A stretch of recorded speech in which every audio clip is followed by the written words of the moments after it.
overall view of the crisis.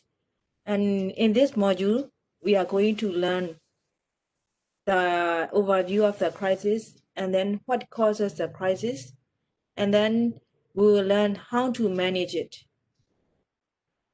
And as more, and we will discuss very detailed about the major cause of crisis, especially suicide, in very detail.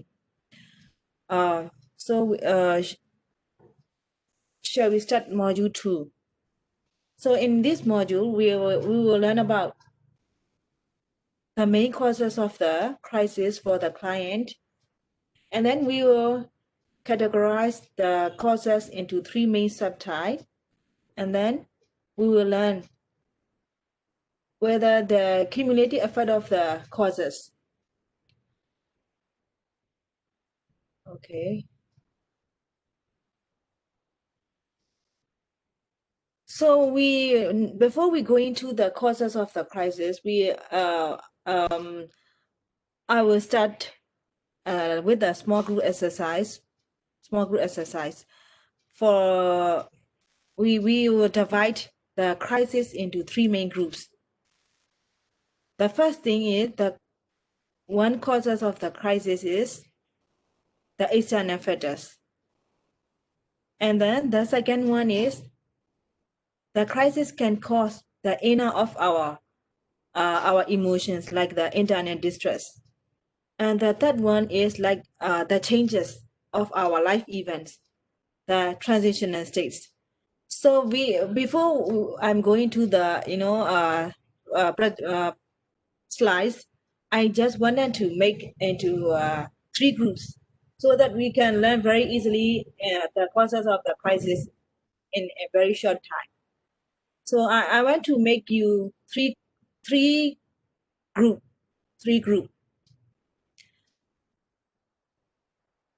And then you can discuss a little bit, like 5 minutes or 10 minutes. And then you can choose the presenter in your group. And I can type on the, I can type the causes, like, what is the things involved in the internet distress, or maybe external factors, or the transitional states. So can you make 3 groups, like one presenter from the Thailand, or maybe 2 presenter from the Myanmar group, maybe, or maybe 2 groups from Thailand or 1 group from Myanmar. So you have 10 minutes to discuss the causes regarding 3 topics: the external factors, the internet distress, and the transitional states. So we can think about before we go into the slides.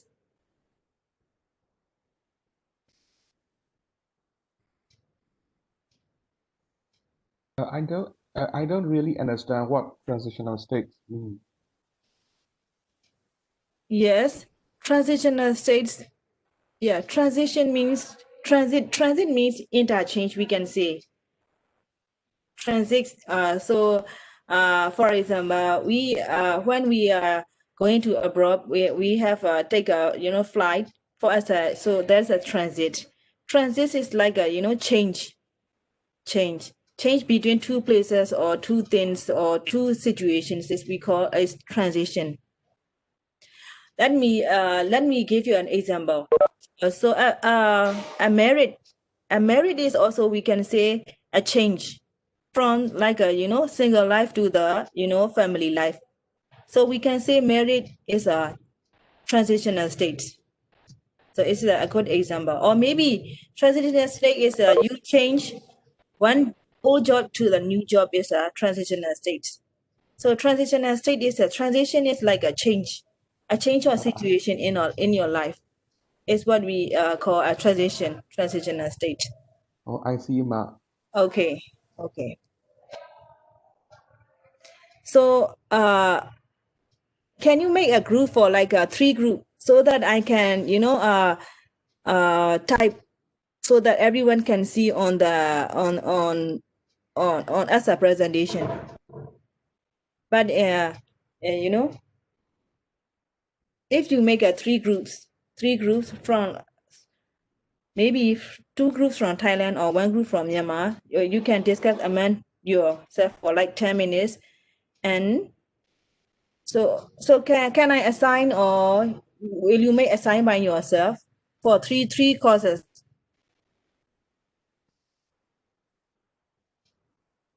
Yes, we can, Ama. We can Yes. make 3 groups, right? 3 groups. So Usually, yeah. yeah, usually we 3 groups, 1 group Thailand and 2 groups Myanmar, and it's okay. Okay, so 1 group from Thailand, please take a title for the HNF feathers. Okay. And then HNF feathers mean all the feathers that can affect your life. As we call it external factors. So please make a list for the what can cause crisis like external factors.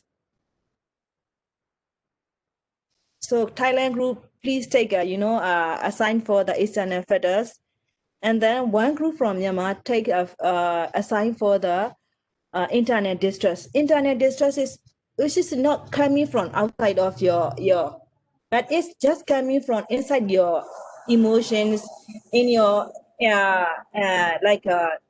in stress, worry. It's called the internal distress.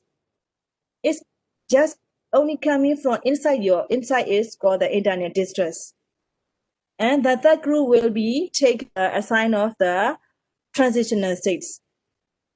So please take like 10 minutes to have this assignment, and we can discuss after 10 minutes. And then we will continue the PowerPoint slides so that we can easily recognize what is the causes of the crisis in a very short period. Okay? Yes. Okay. So please take 10 minutes so you can discuss among your group. And then I will come back 10 minutes later. Okay. Go make the transitional state so that we can make the internal distress, right? Can you make transitional state, Dr. Aka? Sorry, I can. I forgot to unmute. Okay. Transitional state, Dr. Aka, can you do you have any like comments or any more like do you want to know more about transitional so that you can think about more for the facts for the transitional states? Yes, actually, I want to know a bit more about transitional states. Transition means Okay.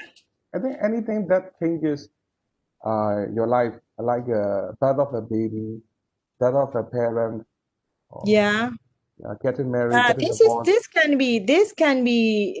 not changes. This is not changes. This can be like external factors, because it's like not changes. It's not very much changes. Yeah. Transitional means it's like you change from one state to another. Yeah.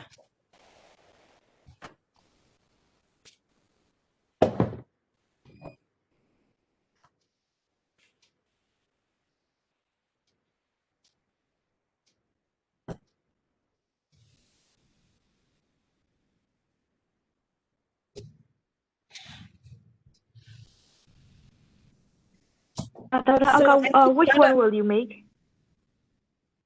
Because we have two items. I will discuss the transitional states. Okay, so that we can discuss internal distress with Dr. Ding. Okay, thank you. Ama, I made you the co-host so that you can enter any breakout session room. Thank you. Okay. So external factors are like different in transitional states. External factors are things that may happen to a client. So with external force or external factors that can cause like changes or that can then make happen to the client. For example, losing a job. Losing a job is quite different with your changes of job. It's not like a transition, a loss. And also like trauma, or also like surgery, or also like you lost some like your family members. It's like a external factors. It's not changes. The changes is like it's different with external factors. It's like married, or it's married, or you move in one new place. It's like a transitional state. It's different. Internet distress is like something which is taking place within the client. Taking place within the client is like an internet distress. We call it internet distress.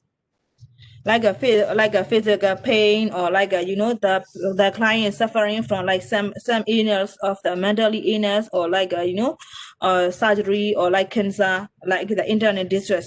We call it internet distress. So do you have any questions, or like for the main topic, external factors, internet distress, or transitional states?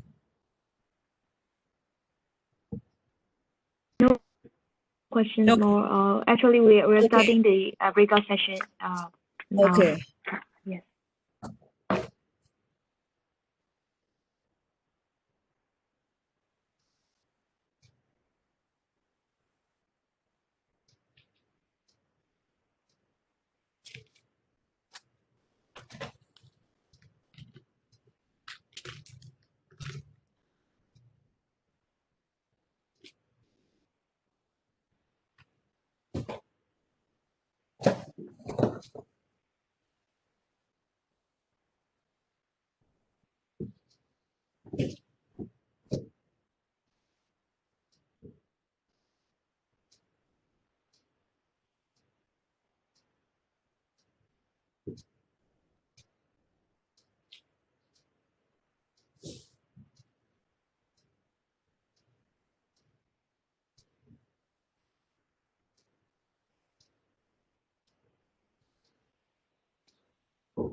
Hello, are you ready for the presentation?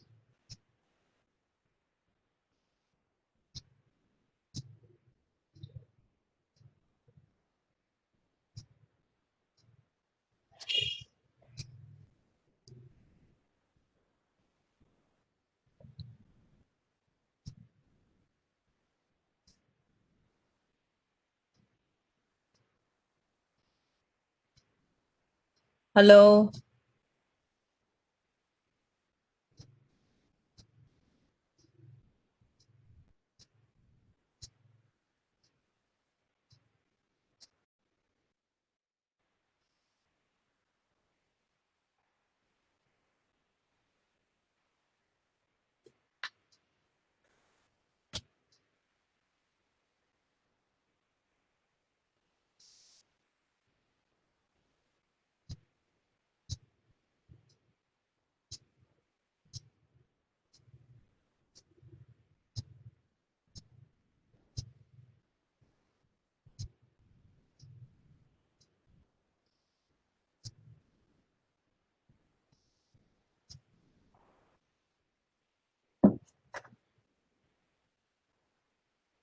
so group one, who assigned for the external factors? So can present the what are the external causes or external factors so that I can type and then everyone can see on the slides. So who is the presenter for the external factors? Group one. Group one. Or you are still in progress? Group one.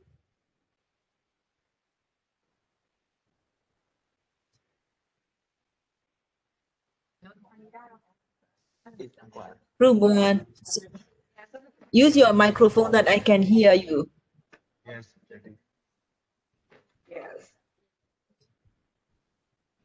So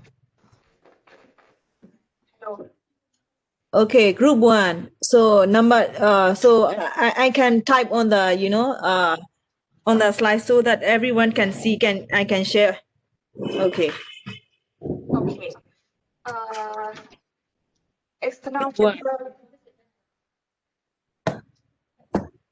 Okay. External factors cause a crisis include natural disaster. Example. Okay, natural disaster. Okay, I need Example. natural disaster. Okay. Flooding and tsunami. The For second example, one could be can you hear me? yes, natural Tsunami. disaster. Example, tsunami. Oh yeah, tsunami. Yeah. Okay. So you can explain a little bit more that so everyone can hear you. Natural disaster. How can natural disaster affect as a external factors? How can natural disaster like tsunami can affect the can cause a crisis? Because it's a sudden happen and then losing everything. Yes. Great. Yeah, great. Okay, because you know no one expect that tsunami will come at that time, and then it flushed away everything on the beach, and family lost their their property, their lives. It because it happens in a very short period, and no one can predict it. So tsunami, natural disaster can be, assumed as a external factors. Okay, thank you. So second one for the external factor could be And war. COVID-19. sorry. COVID-19. Oh, COVID-19. It's also we can say it's like a natural disaster. This is the same. Okay, COVID-19.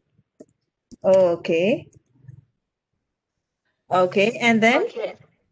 Next. because it's the same like natural disaster. And what are the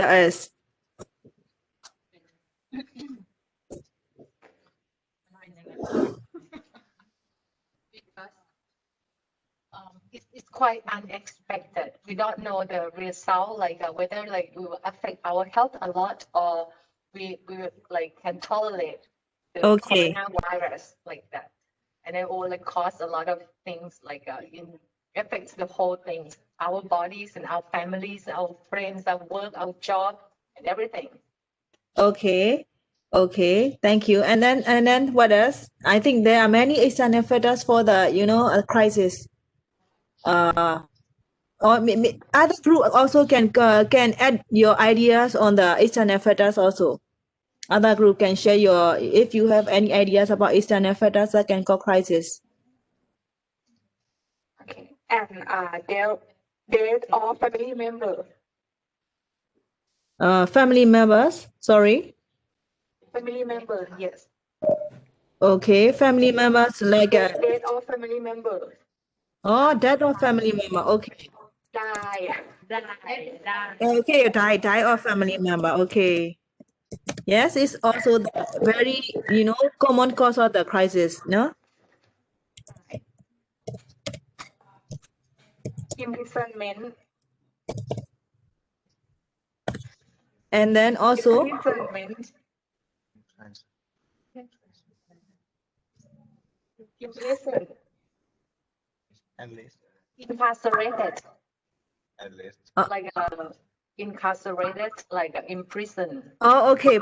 Imprisonment. Okay. Imprisonment. Okay, like the someone is arrested because of the SUD use. Although he using SUD, like he is injecting heroin for many years, but he is not in a crisis because no one arrests him. But at the time, he he is arrested by the police. It can be the crisis for this client. We should be very aware of this because most of our client like a heroin user, they are using the heroin user or some amphetamine user. They are using drug for many years, but they are not being arrested. But in some point they are arrested. So it can be the crisis or crisis for him at that time. Okay, thank you. And then what else? War. Job. Okay, job. What we are losing a job. Okay. Job. Okay, job loss. Okay, job loss. Okay. So it is also a very crisis for every family, especially in the COVID-19 period. We face many, loss of job in many families. So it's the crisis because we cannot go outside, and then our income is going down. So it's like a crisis for every family in during the COVID-19 period. Okay, what else? War. War. War.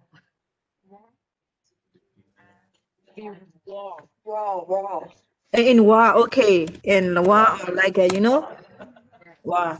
It also like because war can war. Okay, am I right? I'm typing war. It's okay. It's right. Okay. Okay. Can anyone share for the why war is affect as a crisis? Where you can explain more that everyone can understand why war is as a crisis. We can see war as an effort as for the crisis.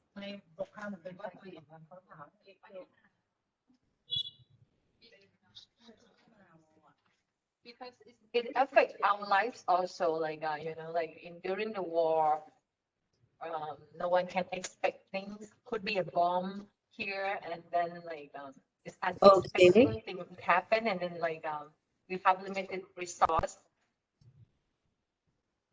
Uh-huh. So yes, Similar to COVID-19. yeah.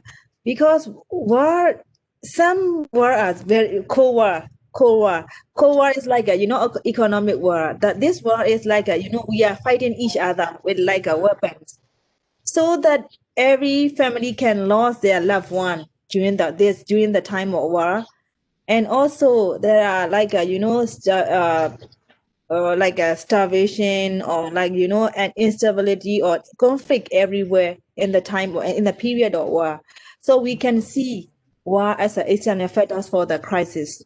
Okay, thank you. And then what else?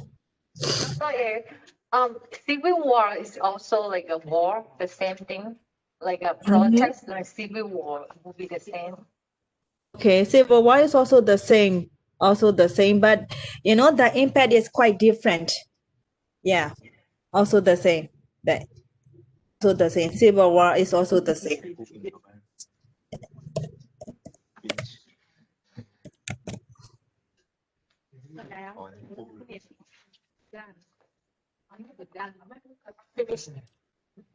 And then what else?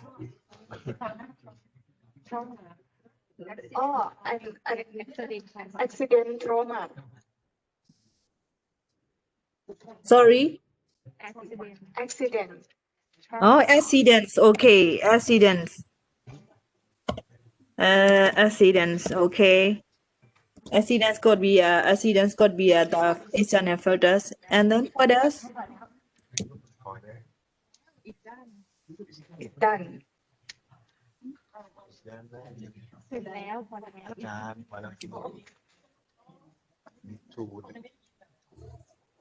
It's done. Terrorism, like in Thailand, in the south of Thailand, they have the terrorism. Oh, That really terrorism. affects the Okay. safety of our lives. Safety. It threatens our safety. It's okay. Terrorists.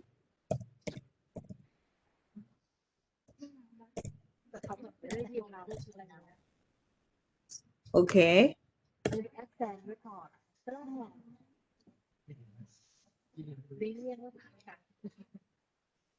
So if anyone wanted to add external factors, can add your idea from any other groups.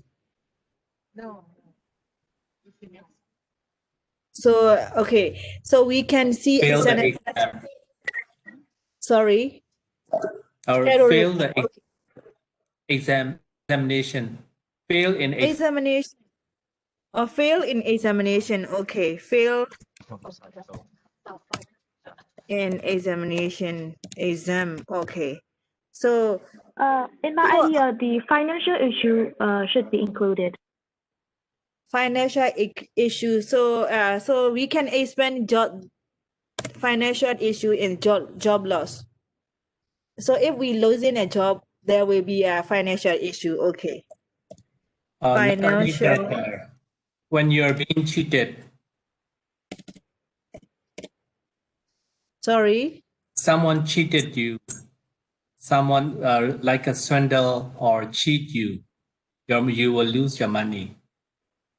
Okay. So we can say it's like a victimization. We can say it's a victimize. Someone cheat you or someone. So is an offenders or internet distress? I think it should be in the in the title of the another title of the internet distress, because yes, indirectly it affect your internet distress. I think someone cheated you and you feel very like discomfort, upset. I think it should be the internet distress. Agree? So any idea about like cheating, someone cheating you and you feel very upset. So why should we put this like upset or something?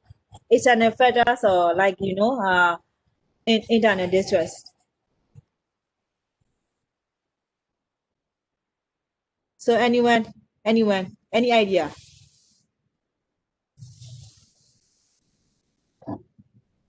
I think it should be in the internet distress.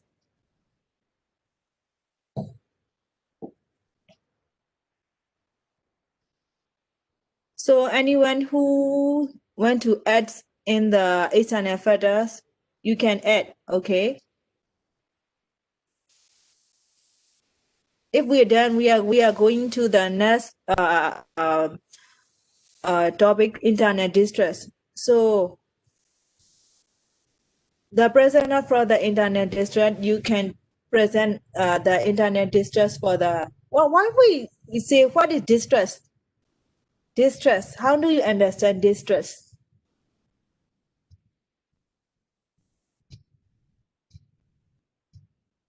So we can see different terminology in here. We call the fetters for the external things, but we are not saying internal fetters, but we say if distress. Distress is which is coming inside from the client. This is not coming from outside. We that's why we are using the term distress. This is not a fetters. It's coming inside the body. It's coming inside the patient itself. So we call it distress. So group 2, please start your assignment so that we can type. Everyone can see. The group 2. Okay, internal distress is something that takes place within the client. Okay. They are sometimes the result of the external distress, such as traumatic events, accidents, or even upcoming exams. So they might come from the people mindset and expectation. So some examples are like fear, anger. Fear. Okay. Fear. Fear, for example, fear of failure. Fear of failure. And then anger. Anger. And then anxiety. Anxiety. Then maybe belief and attitude. Belief and attitude. Okay. Right. Belief and so why do you add the belief and attitude in the internet distress? So belief and attitude can belief and attitude cause the internet distress. So I'm a little bit confused that. Yes, So I think belief and attitude are something that they accept of themselves or for others. For example, they have the inferiority complex than the others. It can make distress for itself, for him or her. okay, it's a good idea. Okay, so you think that San belief, but if you believe like not not like others, like if only if it extreme belief or extreme attitude, it can cause distress. But only the simple belief is not, I think, is not cause a distress. So everyone agree, or like any suggestions for any comments for belief and attitude can be internal distress? Yeah, you can share, or you can have a add-on comment, because it's not right or wrong answer for this. So everyone agree that belief and attitude could be internal distress, or some other comments? Any other comments for this? So group one, can you please give a comment for belief and attitude is can cause an internal distress? Agree? I'm not sure about belief and attitude because it's not specific idea. Could you please a little bit louder so that everyone can hear you? I'm not sure about belief and attitude because it's not specific. Yes, okay, thank you. Thank you. Because I think only the extreme belief and attitude can cause the distress, I think. So for the whole society, only they if they share the same belief and the same attitude, it cannot cause a internet distress. But we can think as a factor for the belief and attitude. Okay. Yes, Thank you I think, can I add something like Okay. it depends on the time, because in the past, when we have a belief and attitude towards LGBT is so much different from right now. Okay. In the past, if you have some attitude about the LGBT, you may be regarded as an extreme, but now it's not because of the normalization or some of the Changes in attitude. Yeah. yes. Okay. So we can think that belief and attitude is one of the factors for the internet distress. Okay. So what else? What else? After belief and Grief and guilt. okay, grief. Okay, grief. Also, I think grief is we feel very sad after we losing our loved one. Like we can say it's like a bereavement. Okay, bereavement.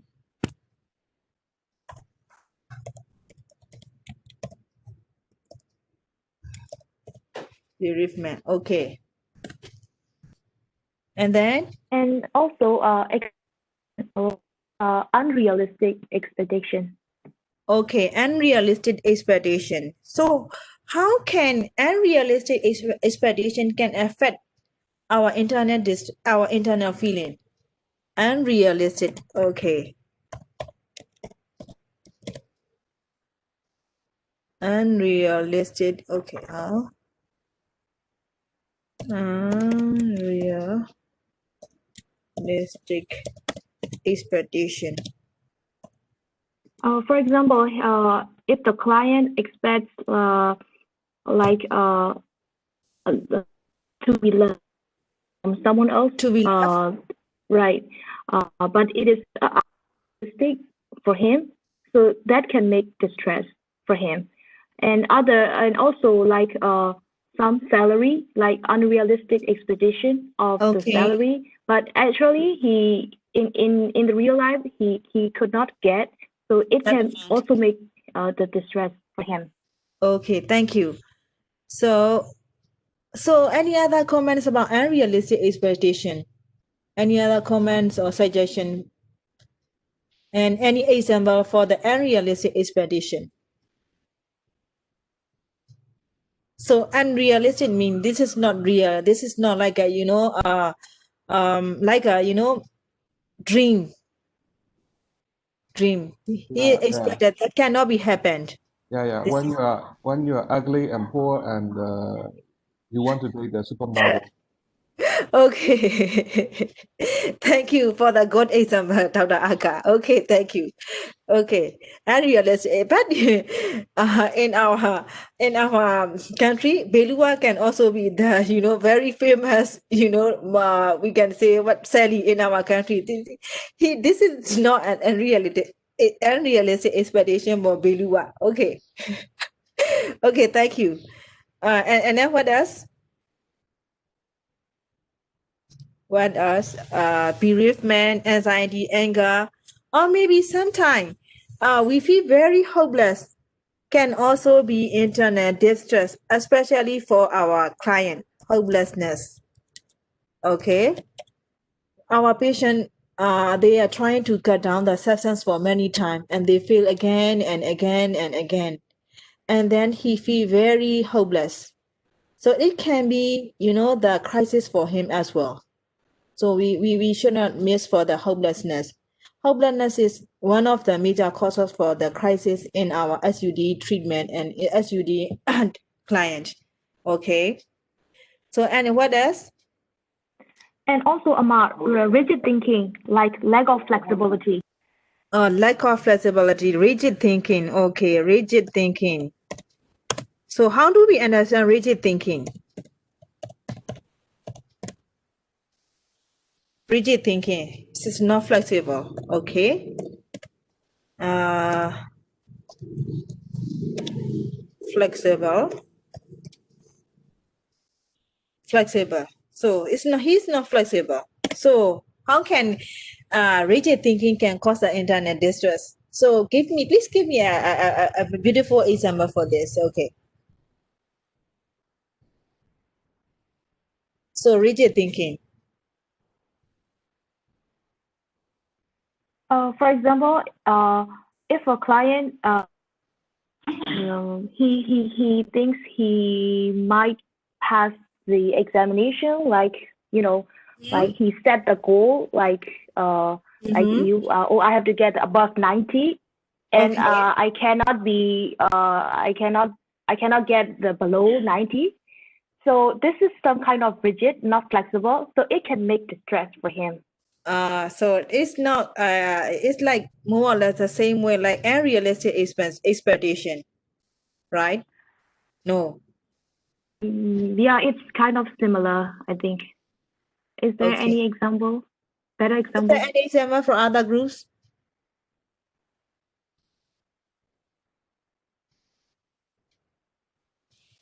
Any example for other groups? Rigid thinking is something like whenever we set the goal, we have to change according to the changes in the environment or situation. But that person wants to keep on going with this idea without changing or without adapting to the changing environment. This is called rigid, I suppose. Okay. Thank you, Dr. Sia Utemala. Okay. Okay. Any other idea about like any other for internet distress? Any other causes? Unsure about one's sexual orientation or You mean or maybe didn't they come out? so you mean he's not very sure about his sexual orientation? Yeah, maybe he's he is uh, predominantly sorry, maybe he's a and unsure about one's sexual orientation. Maybe he you know So So it can lead to anxiety. So we can put it because he is quite anxious about his sexual And also orientation. denial, also denial. Denial. Okay, Yeah. denial. Yeah. Denial. Denial also can be, and denial also can be internet distress. And what about he feel very anxious and which can lead to depression. Okay, anxiety and also depression can also be the one of the cause for the internet distress, because most of the um unclear about his sexual orientation can lead to depression in many clients. Okay, because he is quite afraid that the culture and the community, they are not very much accept that sexual orientation, very not much open in, especially in our culture, so they can lead to depression. Okay, so it based on his sexual orientation, but finally it leads to depression and anxiety. Okay. And what else, or any other idea on internet distress? Internet distress. Or if the client itself himself has a like a mental health problems, like he has a psychotic illness, or like other illness, including SUD, and because co-occurring disease can also like internet distress for client himself. So we can say like he has like a psychotic manic, or like other disease, psychotic illness.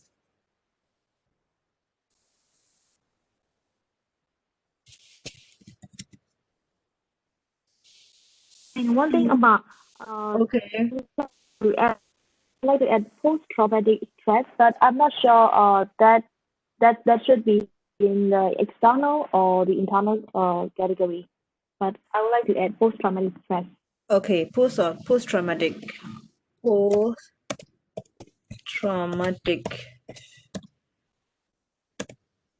stress. Yeah, I think it's Okay. already it is already covered in the psychotic illness category. Okay, so I think we all have a trauma in our lifetime once, at least once or twice in our lifetime, but not everyone become like or they reveal like a post-traumatic stress. So we can add post-traumatic stress or internet distress, because although, like, let's say 10 people face together the same stress in his lifetime, but only 2%, no, maybe only 3% can develop post-traumatic stress. So traumatic stress can consider as a internet distress for the client. Okay, and then what else? Any other idea about internet distress? Yeah, I think it is like a cover of most of the internet distress. And then, so what about we are moving to the next topic, like transitional states. Why do we call states? And we call it distress in the internal, but transition we call it states. Why do we use this states? Okay, states. So I think Dr. Aka will present for the transitional state.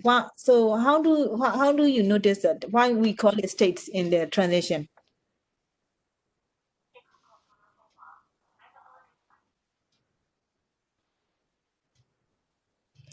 So we are not like using the word like asana fetus, transitional fetus. We are not saying fetus. Why do we say states?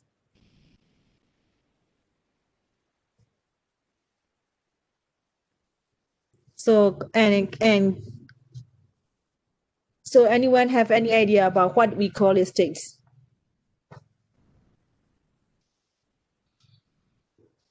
I think it's because of between the two events. Yes. Kind of situations. Yes. Please go ahead. Yeah, because it is not the factors. It is not the factors or like a distress, like an internal. It's like changes. That's why we call it states. From one state to another, from one condition to another. So that's why we call it not a factors. We call it states. Okay. So if anyone can add why we call it states, please add your idea and comments.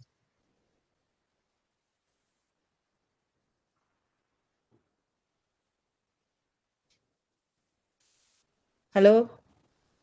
Or maybe we are moving to the factors or transitional state. So what will be the transitional state?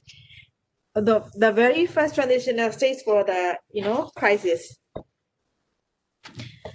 Transition is like changing one state to another or one conditions to another. So what could be the factors in transitional states? Getting married. Okay, getting married. Okay, it's very obvious changes in our whole life. We are changing because if it's not like if we are married, we are not. Sometimes we are not marrying only 2%. We are just changing our relationship of the one big family to the another big family. So it is like very obvious that it's a state of change. Okay, getting married, and then getting married and getting divorced. Okay, divorce. And you marry and then you divorce. Okay, divorce. Okay, divorce. And incarceration is also a transitional state. Incarceration. Imprisonment? You mean imprisonment? Yes, it's also a transitional state. You became a prisoner from a very free person. So any comments about imprisonment is a transitional state? It is transitional or stress? Both. It can be both. It can also be transitional. Yeah. It can be both for like the traditional and external factors. Yeah. One day you are a free man. Another day you became a prisoner with a lot of constraints and restrictions. So this is a transitional state. Mm-hmm.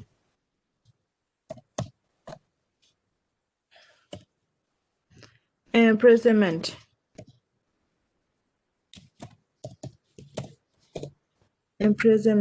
And then so I think we can put imprisonment in both sides for like a transitional state, but I think it's more suitable for the external factors because it impacts the client life very much, because we cannot say it's like imprisonment is like a transition, because the client doesn't make it by himself.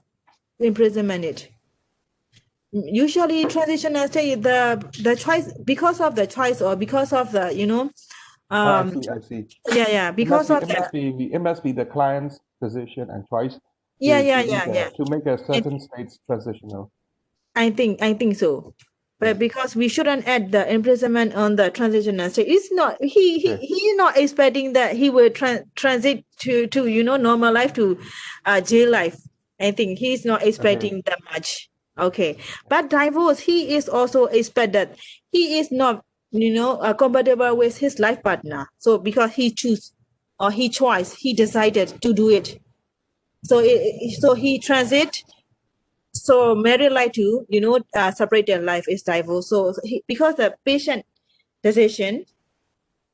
transit one state to another. So imprisonment is not like a choice of the client. I think it's like a very huge impact on his life. So it should be on the the external causes. Okay, so agree?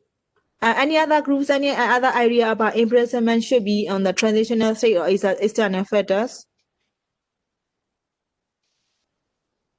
Any agreement or like any ideas or comments?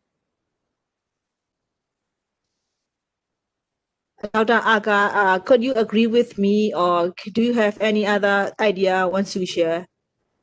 No. I've already said what I have to say. Okay. Okay. So, okay. Next one. The next factors could be Moving to a new place, relocation. moving to a new place. Okay. Moving to a new place. Okay. And then Having a baby. having a baby. Okay. Having a baby. Losing a job or dismissal from appointment. Okay. Losing a job. Losing a job or dismissed. Okay.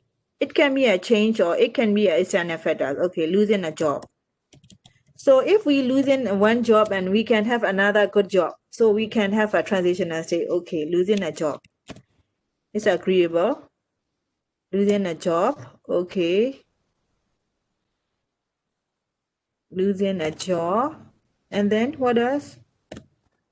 For a government, this is the same, I think, but dismissal. Okay. Okay, I think, do you want to say retirement? Yes, retirement. Okay, retirement and dismiss is quite different. Retirement is because of he is dutiful in his whole lifetime and he's retired. Dismiss is maybe, yeah. It's also a transitional state, I think. Yeah, retirement. Okay. What else? Dismissal is not the same as losing a job. Dismiss. Yeah, losing a job / dismissal. Okay, dismiss. Dismiss from job. Okay. Okay.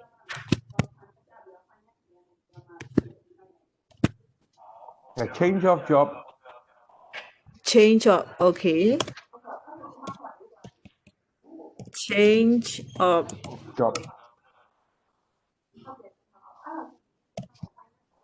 job.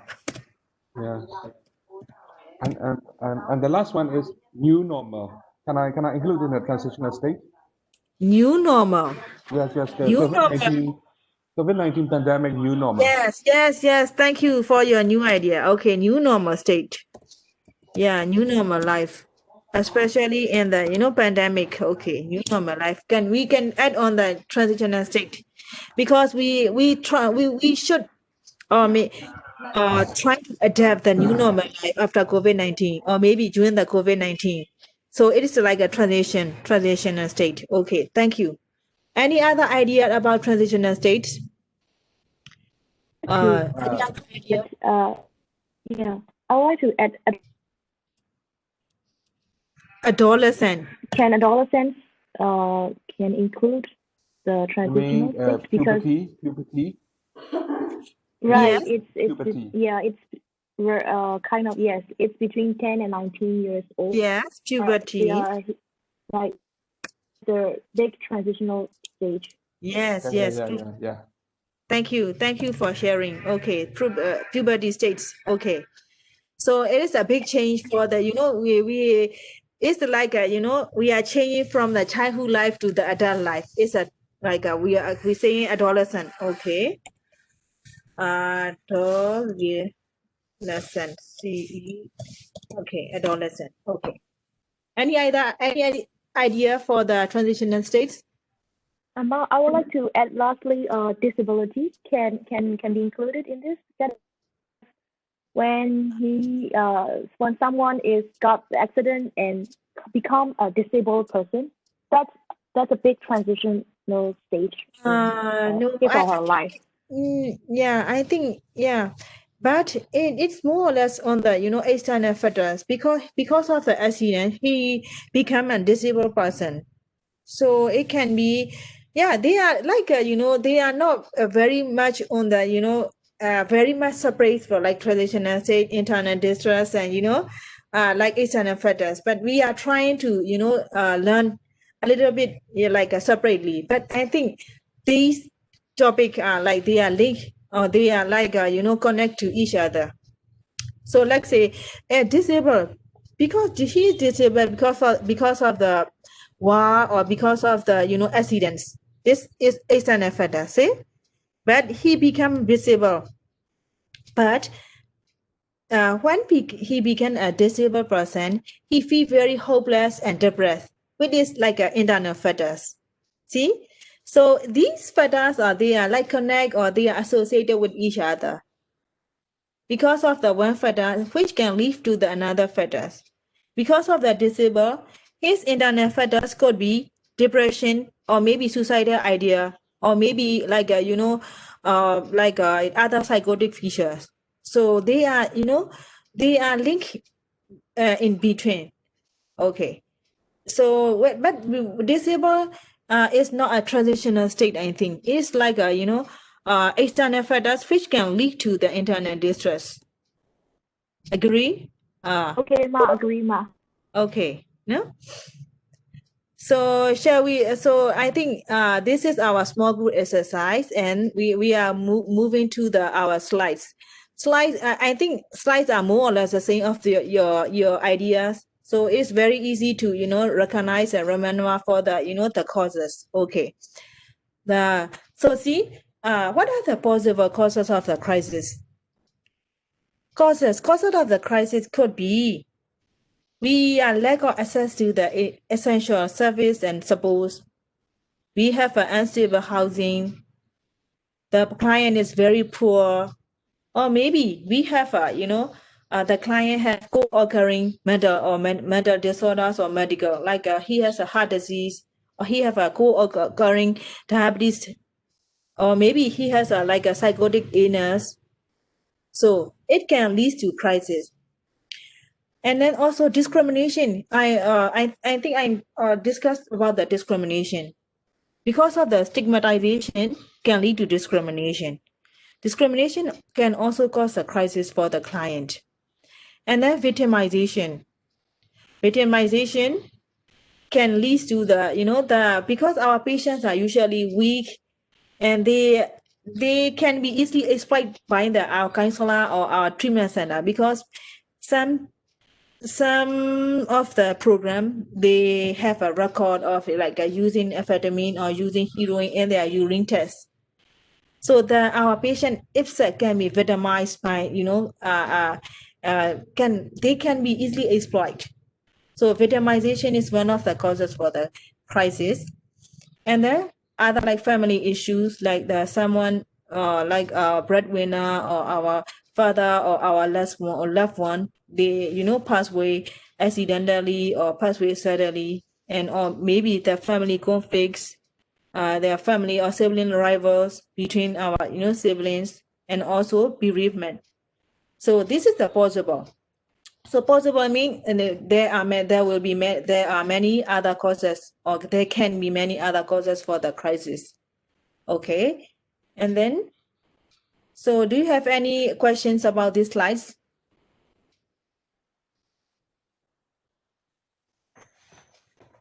Do you have any questions about this slide before we are moving to the next slides? No. No? No, it's Okay. clear. Yeah, so shall we move to the next slides? So stigmatization and discrimination. Stigma, discrimination, and bullying can create or contribute a crisis. Okay. Victimization cause trauma and can lead to a crisis. So we talk about stigma and discrimination in other trainings. We also discuss. So the victimization, how do you understand victimization? How do we understand victimization? Because stigma and discrimination we discussed a lot in the previous training. And bullying, victimization. So are we very familiar with bullying and victimization? Are we very familiar? Bullying, how do you understand bullying?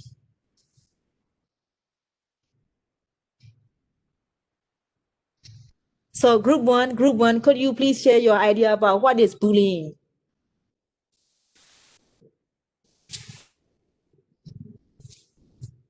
How do you understand bullying?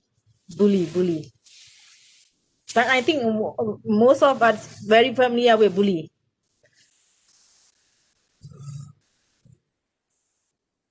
So bullying. So group one, please share your idea about bullying.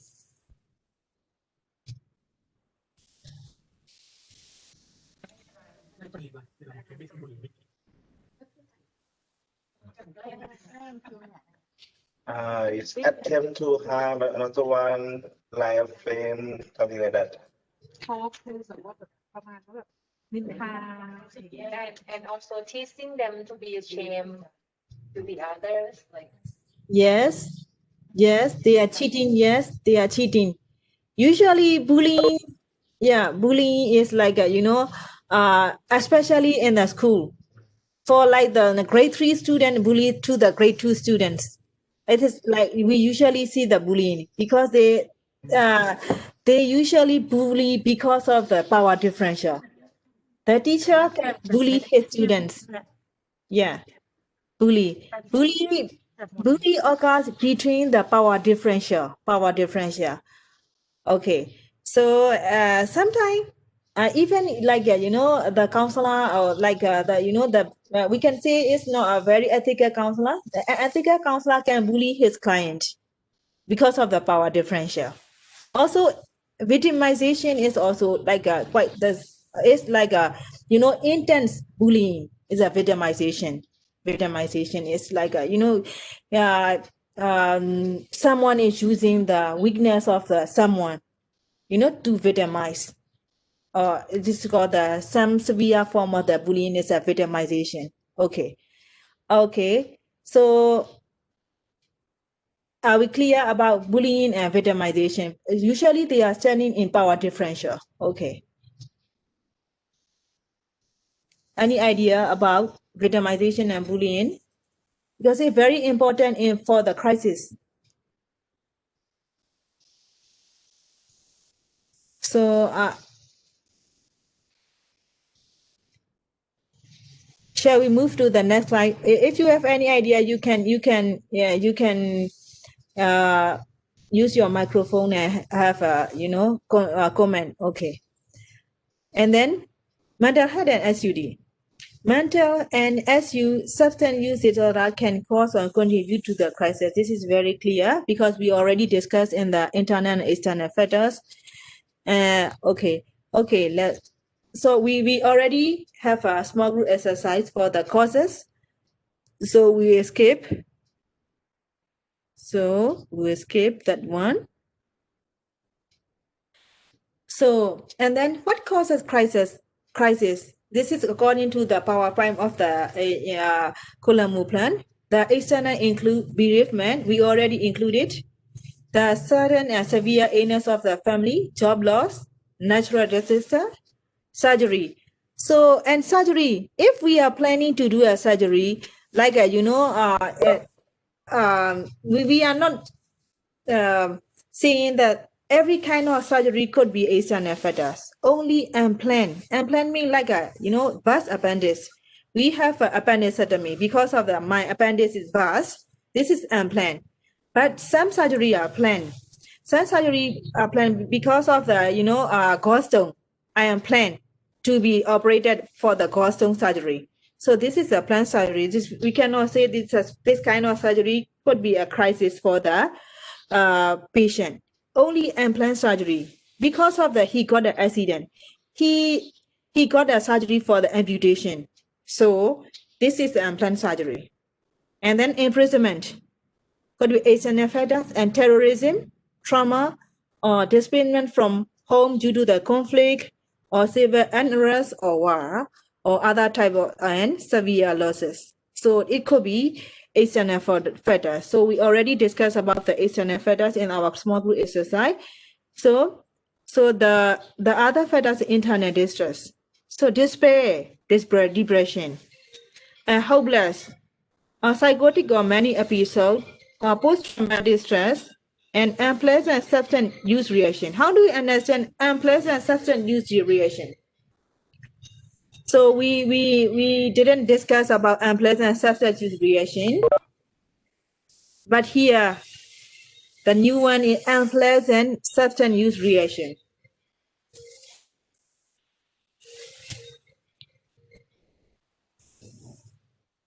So how do you understand unpleasant substance use reaction?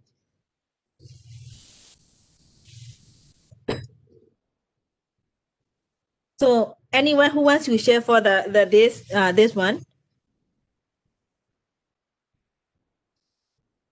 Chisu, Dr. Aga, because I know the only two person Sia came out like, or maybe from the public health department from Thailand.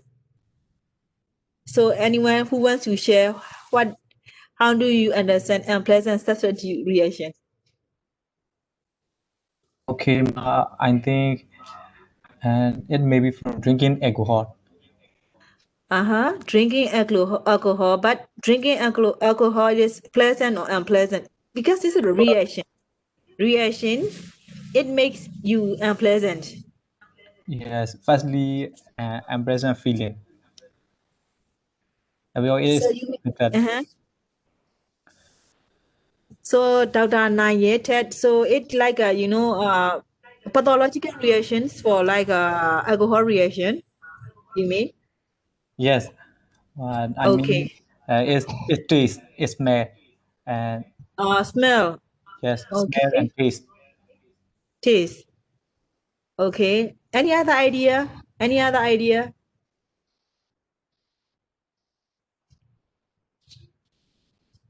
You mean hangover? Yes. Yeah. Any other idea? I mean, is it the same as hangover? Hangover, yes. Okay. Hangover. Okay. Thank you. Reaction. Okay. Is it the same as hangover? Yes. Because we can say like when we are start using heroin, most of our client, they said they have a experience of severe vomiting at the very first time. This is what we call unpleasant substance use reaction. And then I see. yeah, the unpleasant substance use reaction is like the very first time is so once we are using like a heroin or like a other substance, it will make us addict at the first time. Only if we like the very first time experience, the tendency of like addiction is the severely become okay. In the very first time, the client try the heroin and then he suffer very severe vomiting and maybe he is frightened by this kind of feeling. So what we call the unpleasant substance use reaction. Okay. And any other idea? Any other idea?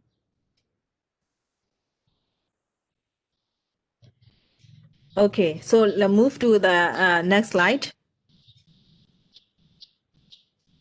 Internet distress and external causes. So I already discussed that one factor can link to another. Internet distress can lead to external cause of crisis and vice versa.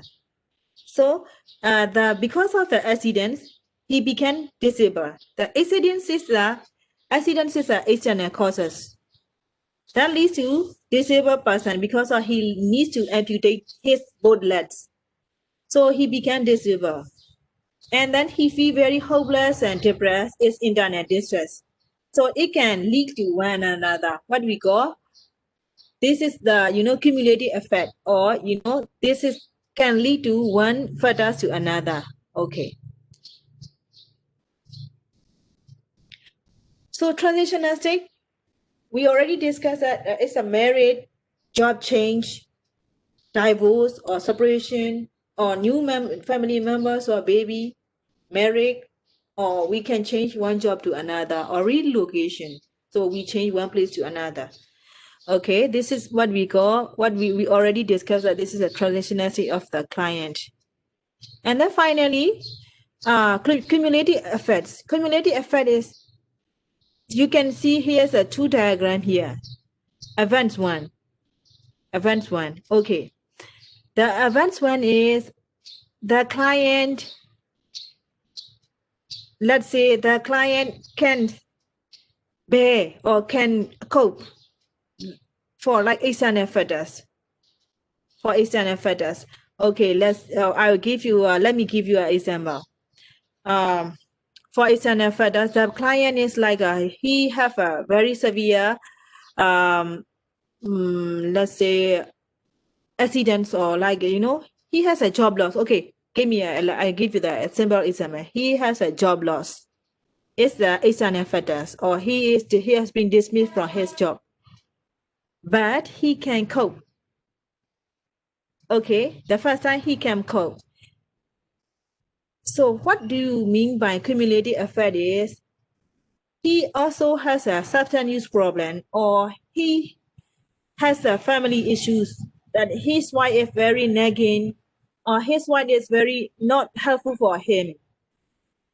So it makes him very anxious and depressed, which is internal distress. The external cause is he lost his job is external cause. But he can stand, or he can cope for the job loss. But in combination of his wife nagging, or his in conflict with his wife, he cannot manage the job loss and the family conflict. So it can lead to the event 3. So event 3 can lead to crisis. So can you read me? Can you have the same page? Okay. The event 1 is like only the cause is one cause. The patient can cope. But if the causes are too much for the client, the patient cannot be coped anymore. So finally, he will suffer from the crisis. So this is what do we mean by the cumulative effects? Most of the people, most of our SUD client can cope only one causes of the crisis, but he cannot cope. If the effect or the cumulative effect of the causes, it will, drag him into the crisis. Okay. Okay. So do you have any questions about cumulative effects?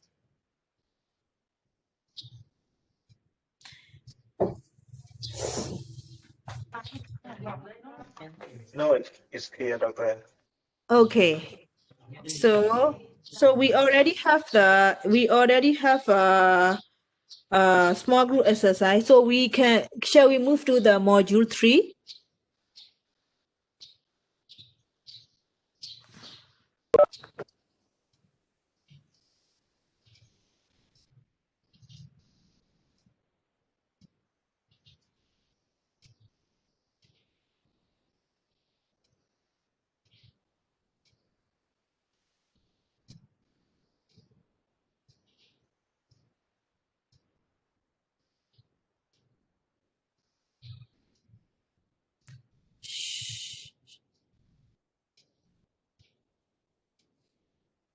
Okay, shall we take a break for like 5 minutes or 10 minutes, and then we will move to the module 3.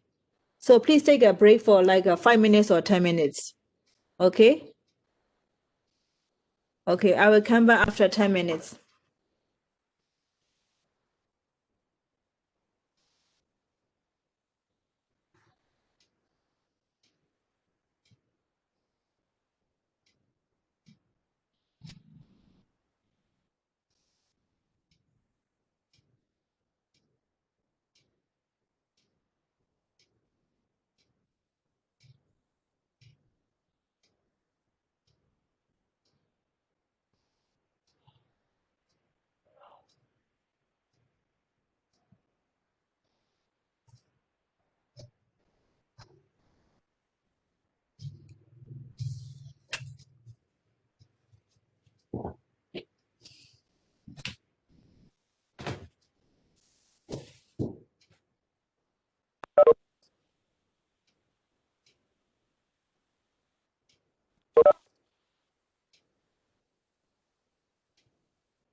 So after we discuss about the very first two sessions, we discuss about what is the crisis in overall, and then we are learning what are the causes, and then if the crisis is happening to us or happening to our client or happening to in our treatment facility, how do we manage? So in this module 3, we are going to understand how do we manage according to the guidelines in our, in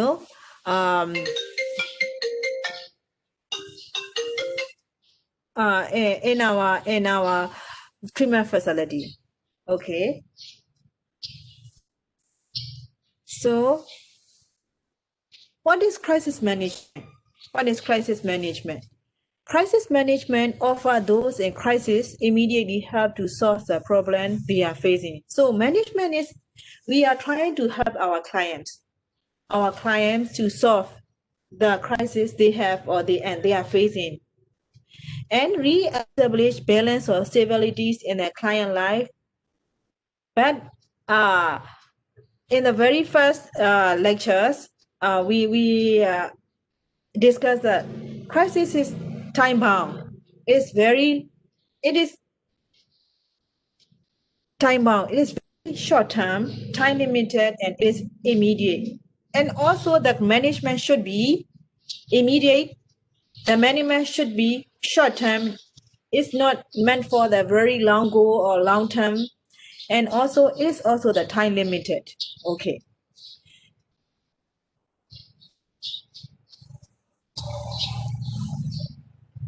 So we are going to discuss 20 principles, and then we will have the role play before we are going to lunch. So the very first principle for the crisis management is we have to assess the available support. The very first one is we need to assess the support for the client. For assessing the available support, there are 3 main portions. We need to identify and assess the available help, especially for the family, for friends, or other support like the trusted groups or like sponsorship or like clergy. And then involve family if necessary and possible. We shouldn't leave the family behind. So we should use the family as a support for the client recovery pathway. And also, we should provide or make referral for the family therapy or other community service. So there are 3 portions in the finding support for the assessing support for the client. The first one is we need to identify and assess, and then we need family to be involved, and also we need to make referral, proper referral. So the very first principle is assess the available support. And then the second thing, after we identify and assess the support, we need to assess the risks for the client. We need to assess whether the client or others are at risk. So we are not assessing only for the client, not only for the client. We need to assess for others like counselors or like other for like others in the family members or other friends. So we need to assess, are there any risks for the client or other members? And then we need to also assess how have a family program procedure in place for client who indicate they plan to harm themselves or other. And also, if we do have a client in crisis, we must have procedures in our program. So if the client is revealed that he is trying to kill himself, so what should we do if we don't have procedure in our programs? So we must have procedures in our program. If the client is trying to kill himself, like a suicide or others, so we must have procedures. So we must have procedure in our program. And also we need to refer if we don't have resource, no mental health resource, or like we don't have any other resource for the helping our client. So we need to refer the appropriate health centers or hospital. So the first thing is we identify the support. The second thing is risk. We assess the risk. If we have we don't have a procedure or guideline in our program, we must have referral program for the client. Okay. Do you have any questions for the first two principle? Any questions? Any questions so far? Okay, we'll move to the third. And then we have to meet face to face. So if the client has a, crisis, we have to arrange face-to-face interview with the client immediately, because the crisis is not a long term, because time bound, it's very short limit time period. It occurs in very short time limit. So we need the client, we need to talk, or we need to discuss with a face-to-face interview with the client immediately. And then while we are talking with the patients or our clients, we need to take we need to take precautions for the safety of both clients and counselor. Okay, so because at the time of crisis, the patient is at the time of, he's overwhelming, he cannot decide very much properly. So for the side of the counselor as well, we need to take safety, our safety. So we will discuss later on the safety. Okay, we need to take precautions for the both our client and both ourselves when we are arranged for the face-to-face interview. Okay. Number 4 principle is planning. Have the client make a clear plan for getting through the crisis. So in this point, we are not making a plan for the, for the whole recovery period or for the recovery planning. We just make a clear plan, very short-term and effective plan for the how do we, overcome the crisis. How shall we overcome the crisis? So we set time-related goal, such as the plan for the next minute, next hour, or even for the next day. So we are not planning for the next year. We are not planning for the next month. We are just planning for the next minute or next hour, because our goals or our planning should be very precise and very clear and very effective for the client. And then we should involve the significant other. We also have idea about the getting support from the others. Okay. And then the fifth one is set short-term goals. It's very clear. So this crisis is very time-bound and time-limited. We should set the clear and achievable short-term goals, not very long-term goal, and list significant others. So every steps, every principle needs support. This support can come from the patient itself, according to his recovery capital. We have been discussed in the previous course. So according to this support can come inside the patient or maybe outside the patient. This can be family, this can be friends, this can be from our programs, or this can be our hospital or mental health program. So the counselor should list significant other support. And also the counselor helps the client to set a very achievable goal for the short term. Okay, and then the principle 6 is normalized feeling. So we need to normalize the client reaction. So the counselor shouldn't be aggravated. The reaction of the client. So we shouldn't be like a fuel for the, you know, fuel for the feelings of the client. Actively, we should listen actively. You know, we should, this is the rules of the, you know, the counselor.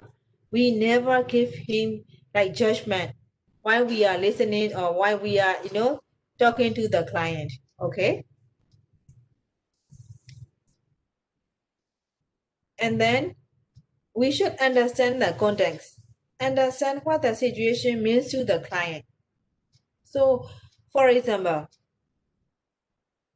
our RCD client, yes, he is taking treatment in very well, like he visit regular follow-up for the, you know, a follow-up for many, like 3 or 4 times. At the meantime, he lost his family members. So we call it bereavement. But not every like bereavement or grief reaction can lead to crisis. But some of the external factors can lead to the, you know, very crisis for the client. So it should be individual. It should be individual. Not, we cannot apply one principle for all clients. So it should be individual and tailoring for each and every client. So we should understand the situation, what situation means to our each specific client, and also our illicit information about personal, cultural, and social factors that may affect how the client view the situation. So not everyone view the same for the same situation. So every client or everyone have their own view and their own like attitude to the same situation. So we need to be very careful about understand the context of the client.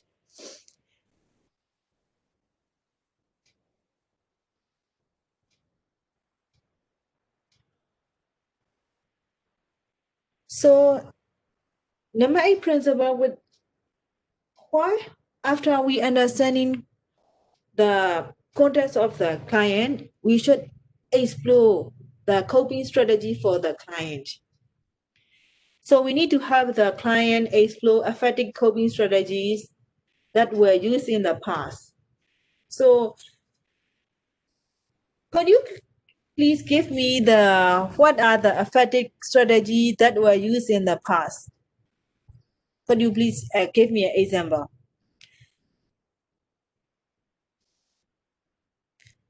So it is like you know, some people. Okay, let me give you an example that that were used in the past. So after we have a face-to-face meeting with the client, we came to know that he has like a sober for 1 year, and then because of the stress, he became relapsed. So we can explore how you cope during the whole period of 1 year. During the whole period, you know, how can you stay sober? So what is your you know, a strategy to cope? You know, what is your strategy to cope with your, you know, your recovery during the whole year? How do you stay sober? So it could be, you know, he is working very hard, or he is meditate. So we can list this is the effective coping strategy, and then we can list the second line. We can list the identify ineffective coping strategies. So we can identify ineffective coping strategies also. Okay, so ineffective coping strategy means what causes or what ineffective can lead to him relapse during the substance use, or why these did not work. Okay, or let me give you an example. The patient have a overconfidence that he has a, you know, he can he can stay sober even though he go outside with his friends, while other friends are taking alcohol. He can, like, he has an overconfidence that he can stay without drinking when he is with his friend. But for a second time, third time, he went outside with his friend, he became relaxed, because this is an ineffective coping strategy. Although he might think he can stay sober or he can stay without drinking, even when he go outside with his old friends, but he became relapse during that, so we can say this is, sorry.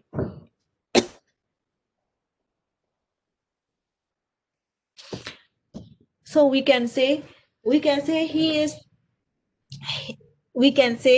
this is not ineffective for his strategy.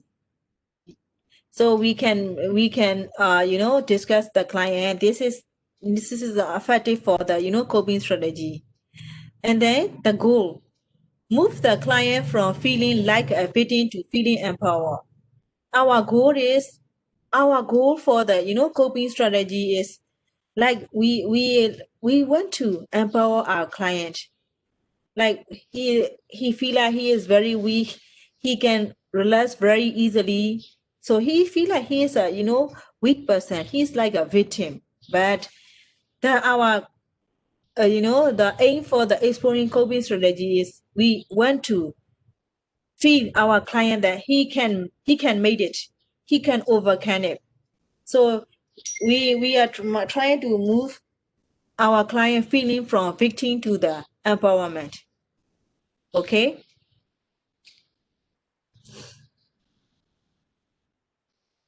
So do you have any questions so far for the rule number until rule number 8?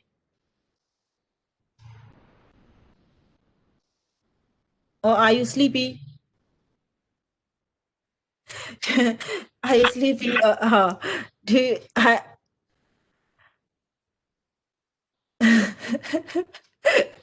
so okay. So if you stay awake, I want to continue my number 9 principle. Okay. Okay. Number 9 principle is, we need to focus on the here and now. This is very clear. We are not looking for the very long term. We are just focused on the present. We are not attempting to solve the long-term problems. We are just focused on the present problem. Right? The patient is like killing himself, like suicide. So we are not trying to solve his long-term substance use problem at the meantime. Just we are focused on the suicide ideation or suicide idea or suicide attempt at the meantime. So we are not trying to solve for the whole substance overview of our client. We are just trying to focus, or we are just trying to stick on the main problem at the time of crisis. Okay. And then address the physical symptoms. This is very important, because if we have anxiety and depression and panic at symptoms, it can worsen the crisis situations.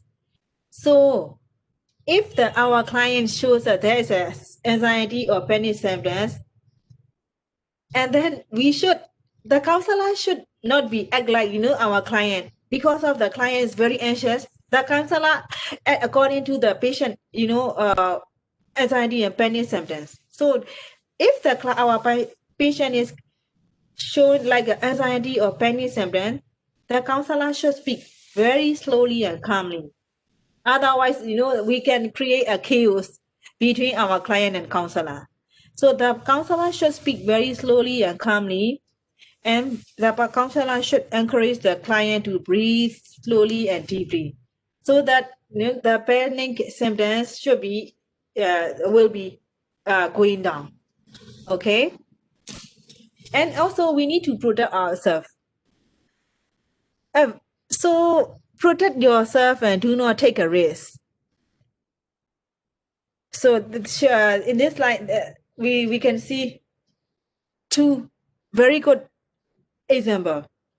Do not get between suicidal clients and a window or a ledge.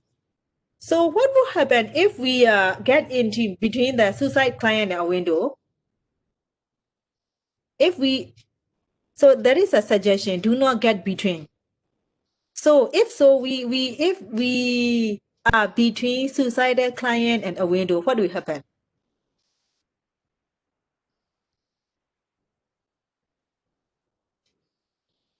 What will happen?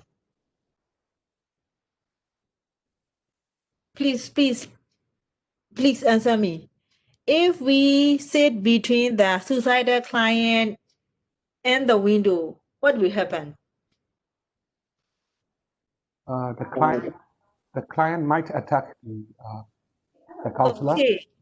Okay. Or the most severe form is the window, or if the client is very despair and very hopeless, he want to die very much at the time of suicide. So he will he will be come across with you at the same with you, and he will jump out for the window with you. Okay, so he will not, sometimes he will come along with you. So never sit between the door or the window. No, it's very important, because sometimes the client is reckless, and the client is very depressed, very hopeless. He doesn't have any idea what is he doing at the right time, at that time. So he will go along with you. So it is very important: never sit between, or never get between the suicidal client and the door, or in a high level. And also there must be a call in backup if you are dealing with agitated or angry client.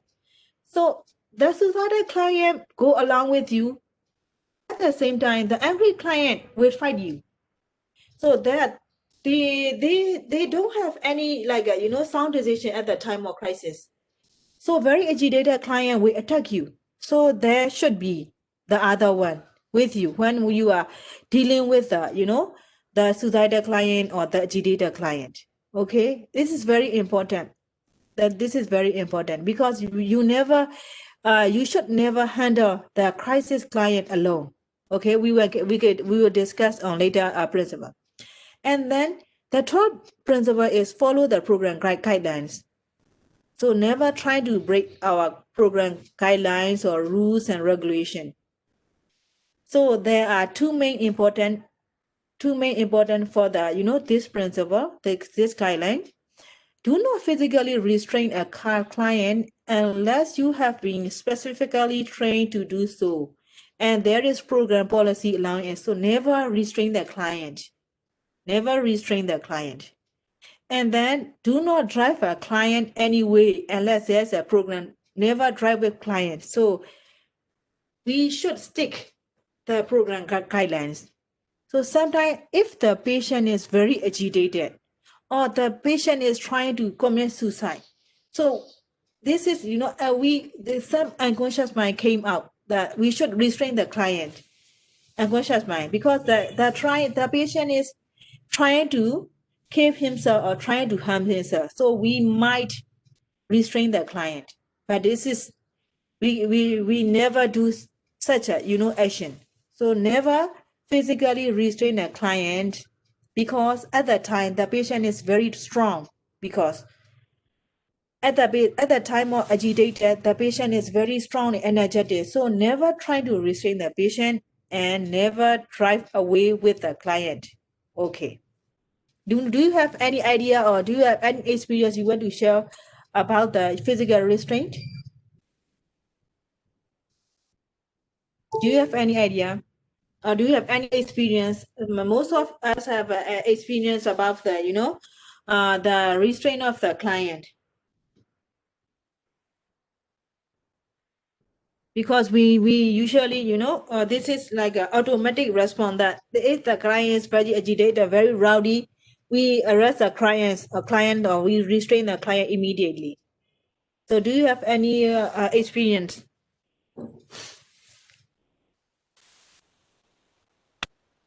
Question.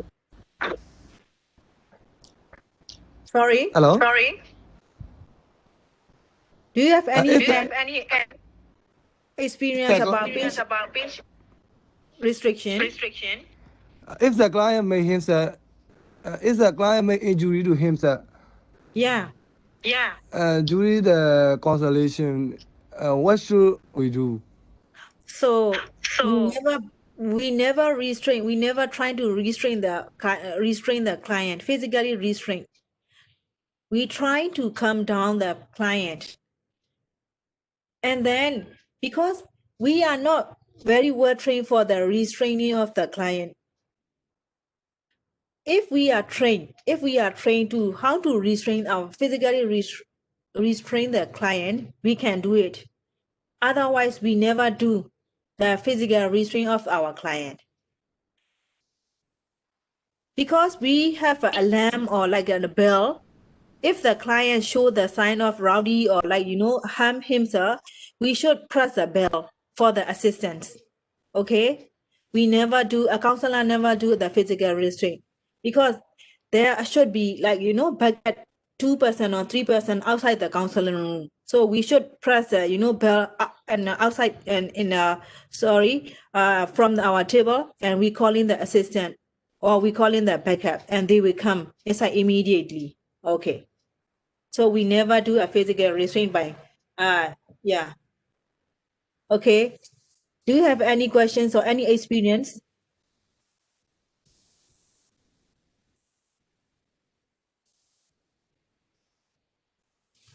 I think if a client attacks me, I think it is always wise to run away. Yes.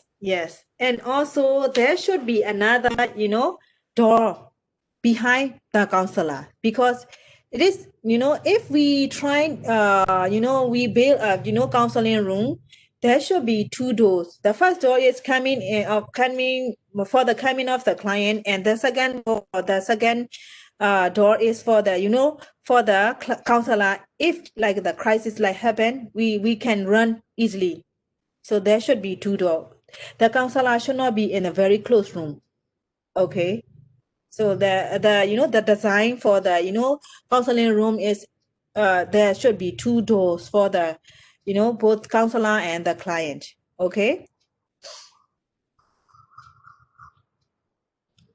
Shall we move to the next slide or any other questions?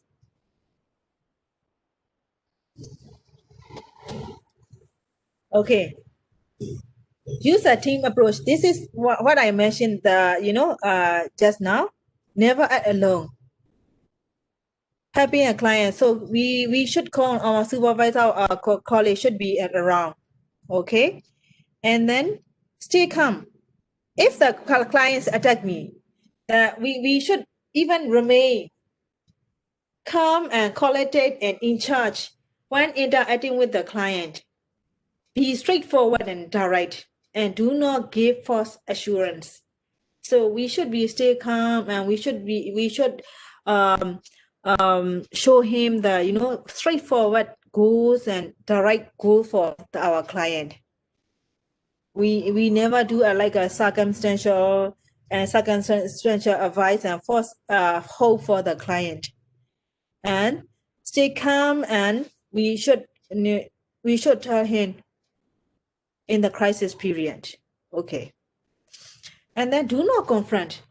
Never try to confront, and never it means never try to fight back with the client. And do not assign with the blame. So what our duty is, we reinforce our client.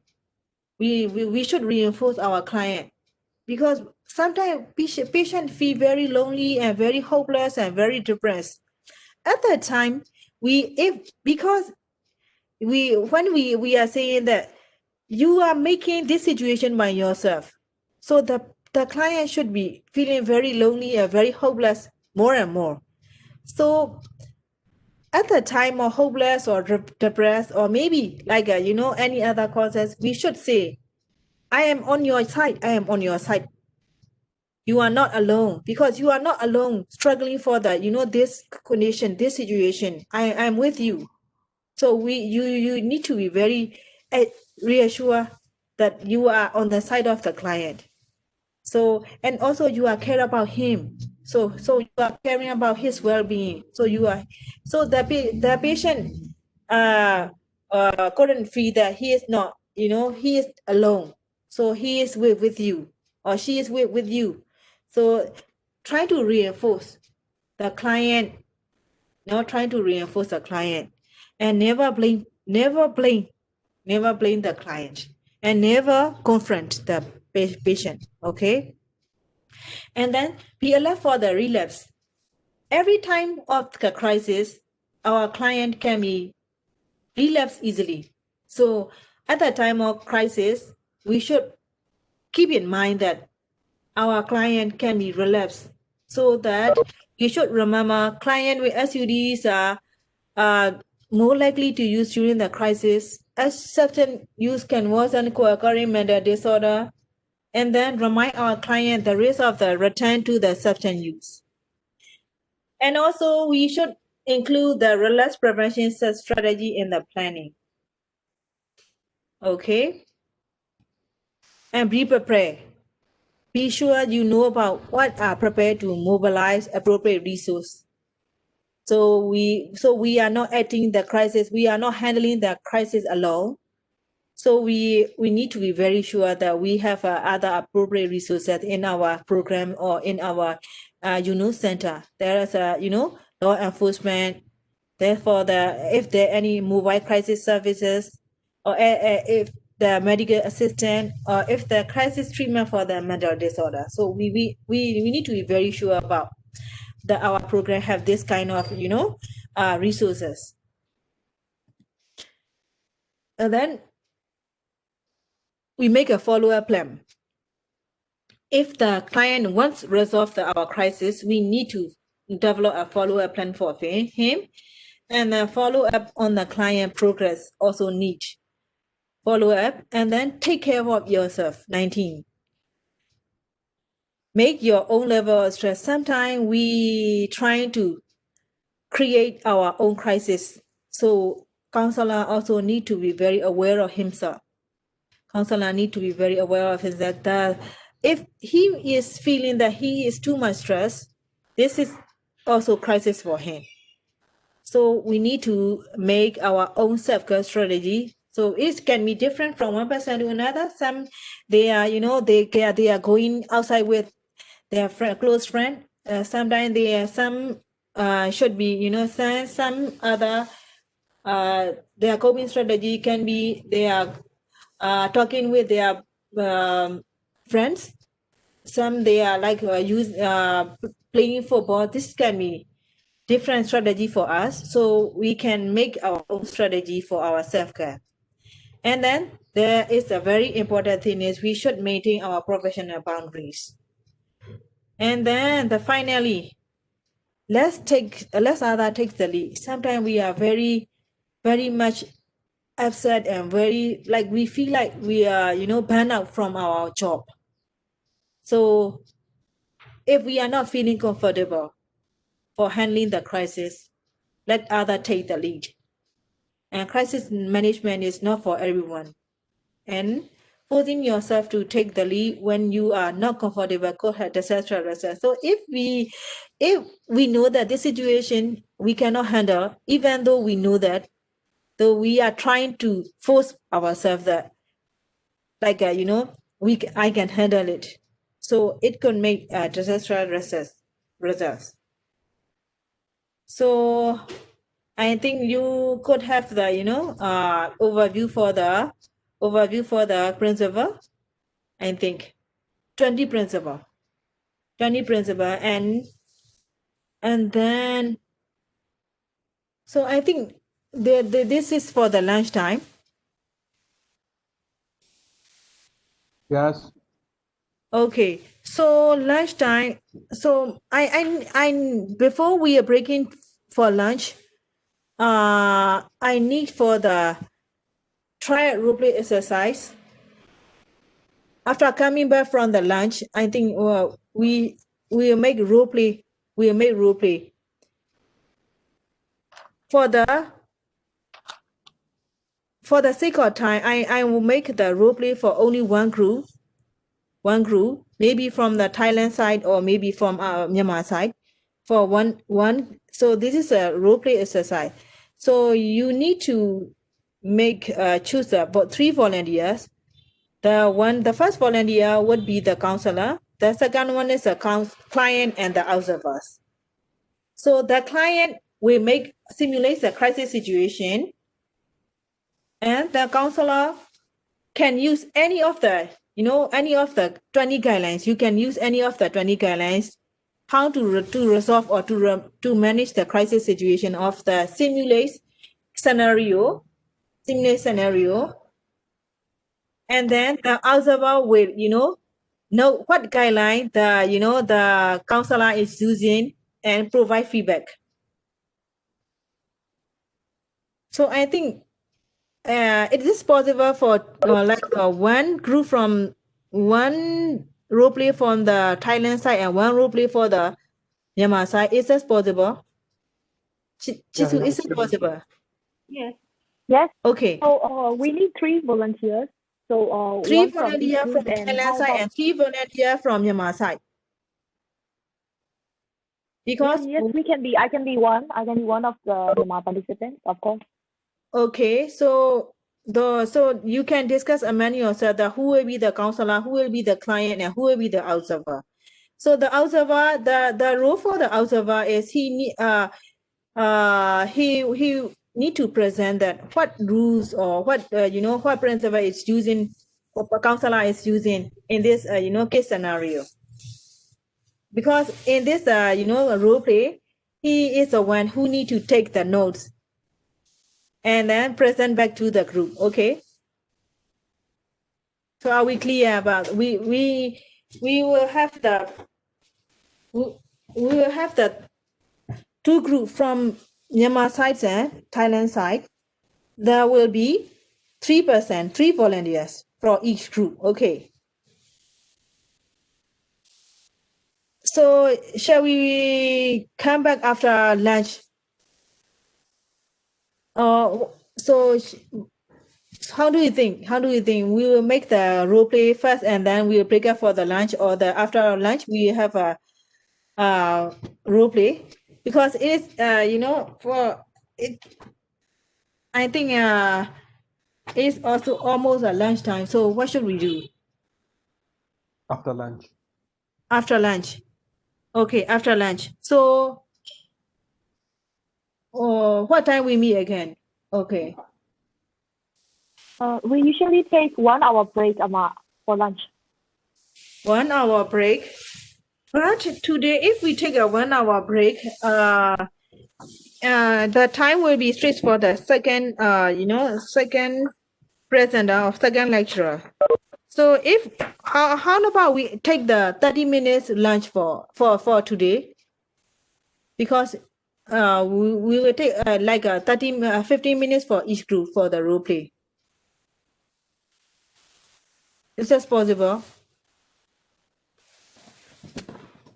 Hi, participant, could you break 30 minutes for lunch break? I think it makes sense because the A would like to have a role play. So could Because you?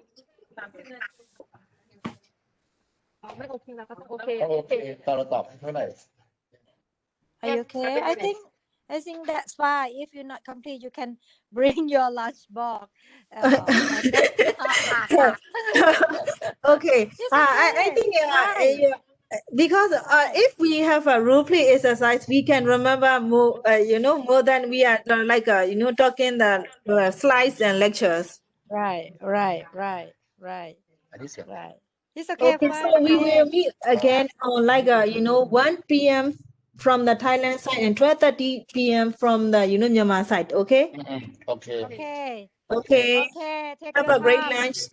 Okay. Right. Cảm ơn các. Thank you. See you tomorrow.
Yes, yes, Dr. A, yes. Okay, Yes, welcome Ama. back. Okay. So, shall we start the role play, or you have a group for the 3 volunteer, or you already make the 3 volunteer, or you will have 3 volunteers for each group, 3 volunteers from the Thailand side and 3 volunteers from the Myanmar side, so that we can learn from each other. So the role play, in this role play, there will be the counselor, the client, and the observers. The observers will be present what he have seen in the role play, and the client needs to be simulate a kind of crisis, and the counselor will solve the crisis situation in regarding with 20 guidelines we have been discussed in the morning session. So, shall we start the role play? Yes, we Shall can we start. Okay, so shall we start from which side? Okay. We have 3 volunteers. Ka, me, and maybe Dr. Tin, Dr. right? Telion. Okay. Dr. Telion will be the counselor, and Dr. Okay. Chisu will be the client, and I will be the observer. Okay. Dr. Telion, are you there? Yes. Yes, yes. So just Dr. Chisu, I think you should present the crisis situation to Dr. Tay. Yes, Dr. Chisu, please. Okay. So everyone should listen the case scenario, so that we can have a comments, and we can put our discussion on this scenario. Okay. So everyone should listen to this role play carefully. Okay. So Dr. Chisu, please, you can start the role for the client. Okay. Hi. I'm a 30-year-old female. I'm a heroin addict for 2.5 years, and I lost job 3 months ago, and I have a lot of quite a lot of family problems with my parents and also the spouse, and I also have some sleeping problems, and I usually have conflict with my coworkers before I'm losing the job, and I also have some eating problems. So that's my situation now.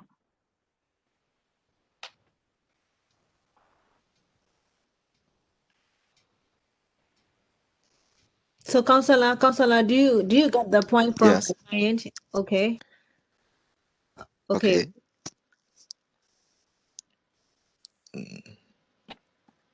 Now we are discussing in counseling room, right? Yes.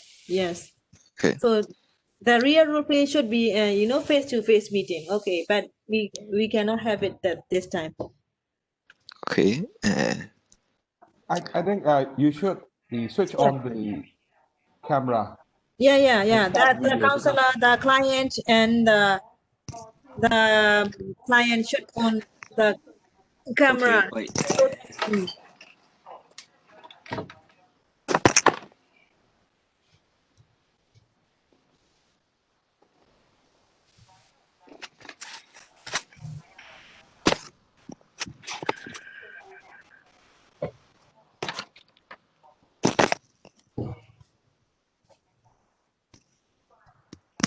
Hello, can you hear me? yes, we can hear you. Yes. Okay.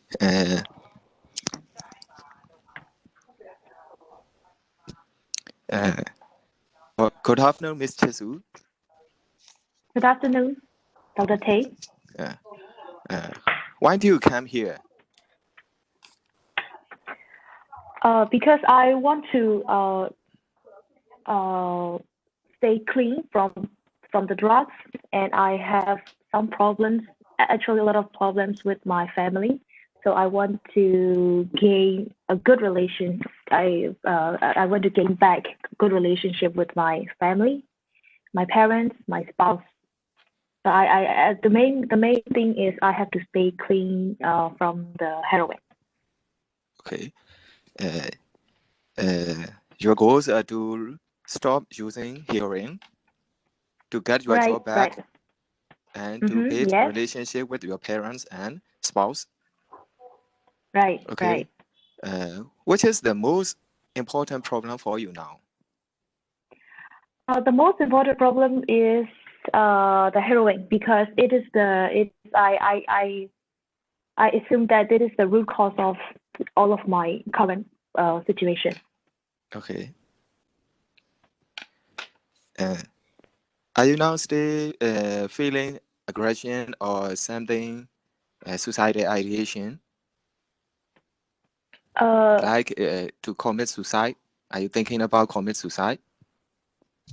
Sometimes if I have some problem with my family, I can think of the suicide.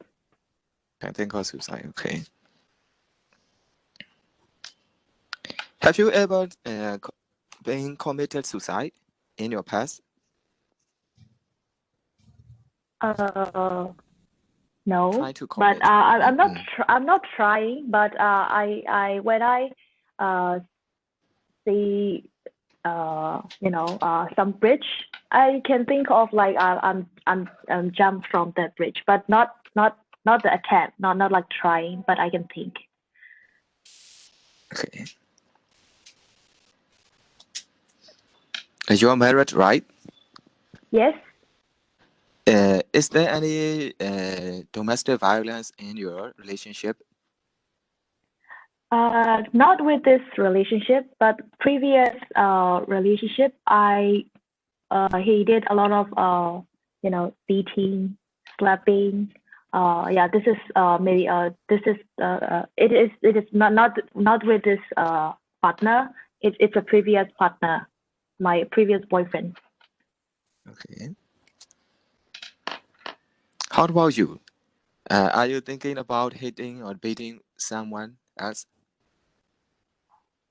You have strong desire to hit or beat someone? Actually, I don't have kids now, but I have some dogs. So when sometimes I beat my dogs, sometimes, but I don't know why, but I sometimes beat them. Okay. Now you came here alone or with someone else? With my mother, with my mom. Your mother. Okay. Does he the closest relationship with you? Actually, it was my mom was the closest one before I married, but now the closest one is my husband. But Oh, my okay. husband is not he's kind of busy and do not give time for me, so I come with my mom. Okay. And the most problem is the hearing, right? Right. Have you ever tried to stop using hearing? Yes, I tried 6 months ago. I was clean just for 2 weeks, but I came back using again. Okay. Now, how do you think when will you stop using hearing? Actually, I want to stop, but I don't know when, because I cannot stop using heroin now. So I don't know when I will stop using, or which situation can. That's why I come here, because I don't know. I don't know why. I don't know how to. I come here. I'm here. Okay. Okay, let me think. Choose number from 1 to 10. Which number will you be? 1 represent the less motivated to stop using hearing, Dan will be the most motivated to stop hearing. Which number will you be? I think I'm between 8 and 10. 8 and 10. Okay. If you have a strongly desire to stop hearing, that's the good point. Okay, you are in the right place. So we can help you stop using hearing. And how do you feel when you didn't use hearing? How do you feel? When I don't use the drug, the Yes, heroin. It's I feel and I feel some anxiety and sometimes restless. And also I cannot sleep. Cannot sleep. Yes, and sleep is the most problem. Right. Okay.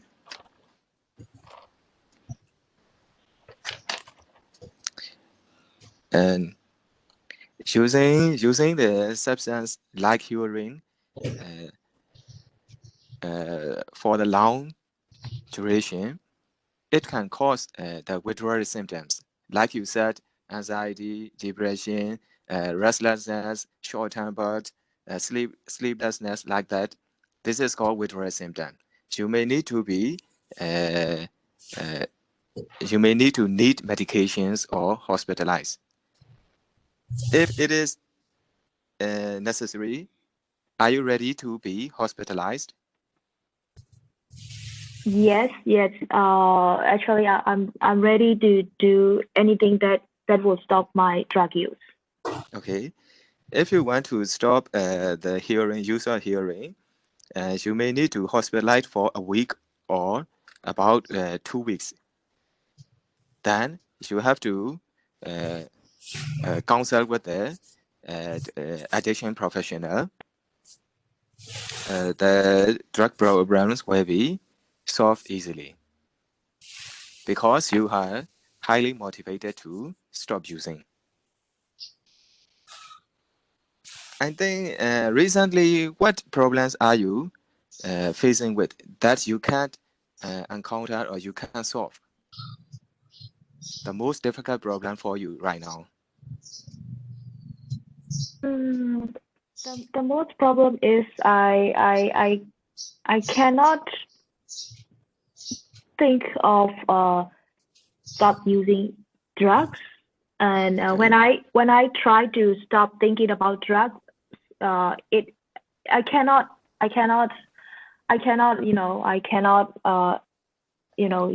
how to use drugs, or I cannot stop thinking about the drugs. Okay, and I think you used for 3.5 years. You have the experience of facing like this difficulty, right? Yes. Yes. Then how do you try to stop that thinking at that time? Because I have some friends who play yoga, and some of my friends play gym. So I tried, but I'm not into the exercise or like it's so we have some I have some friends that usually meet and at the weekends, like 1 or 2 times a month. Of course, they are not drug users, so I tried to go to the meetings, the social meetings, sometimes, but not regular. So it's yes, I know that I have to do some other activities, other than the drugs. But I try to, but I cannot overcome the drug problem. Okay.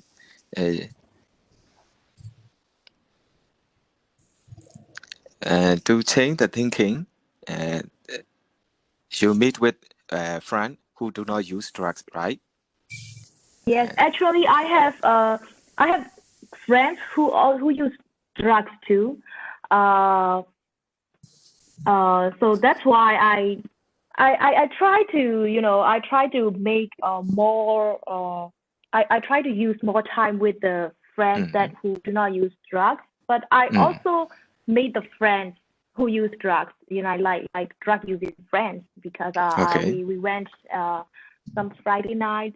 We meet at the bar. So maybe that's why. I'm not sure. Okay. And you also meet the friend who use drug. That's why you remembered about using the feeling of drugs. Then you may reuse again by meeting them. That's why you can't stop thinking about drugs and reuse. The most important thing is you have to all about you said are external factors. Meeting with friends or to avoid thinking, but you have to aware you are thinking about you are thinking and better not thinking, control your thinking.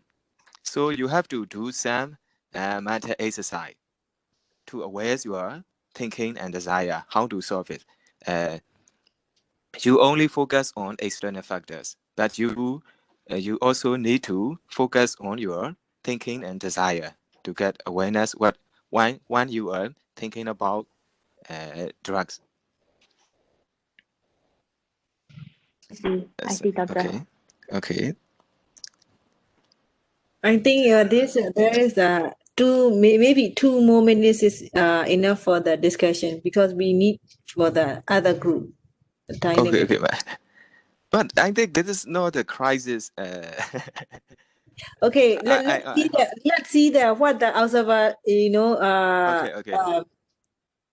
let's see the observer.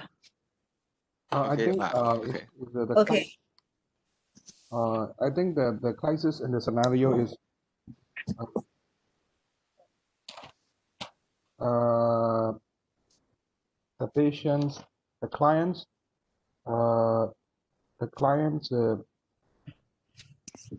and anxiety. The client's anxiety about his is the client anxiety about her family, and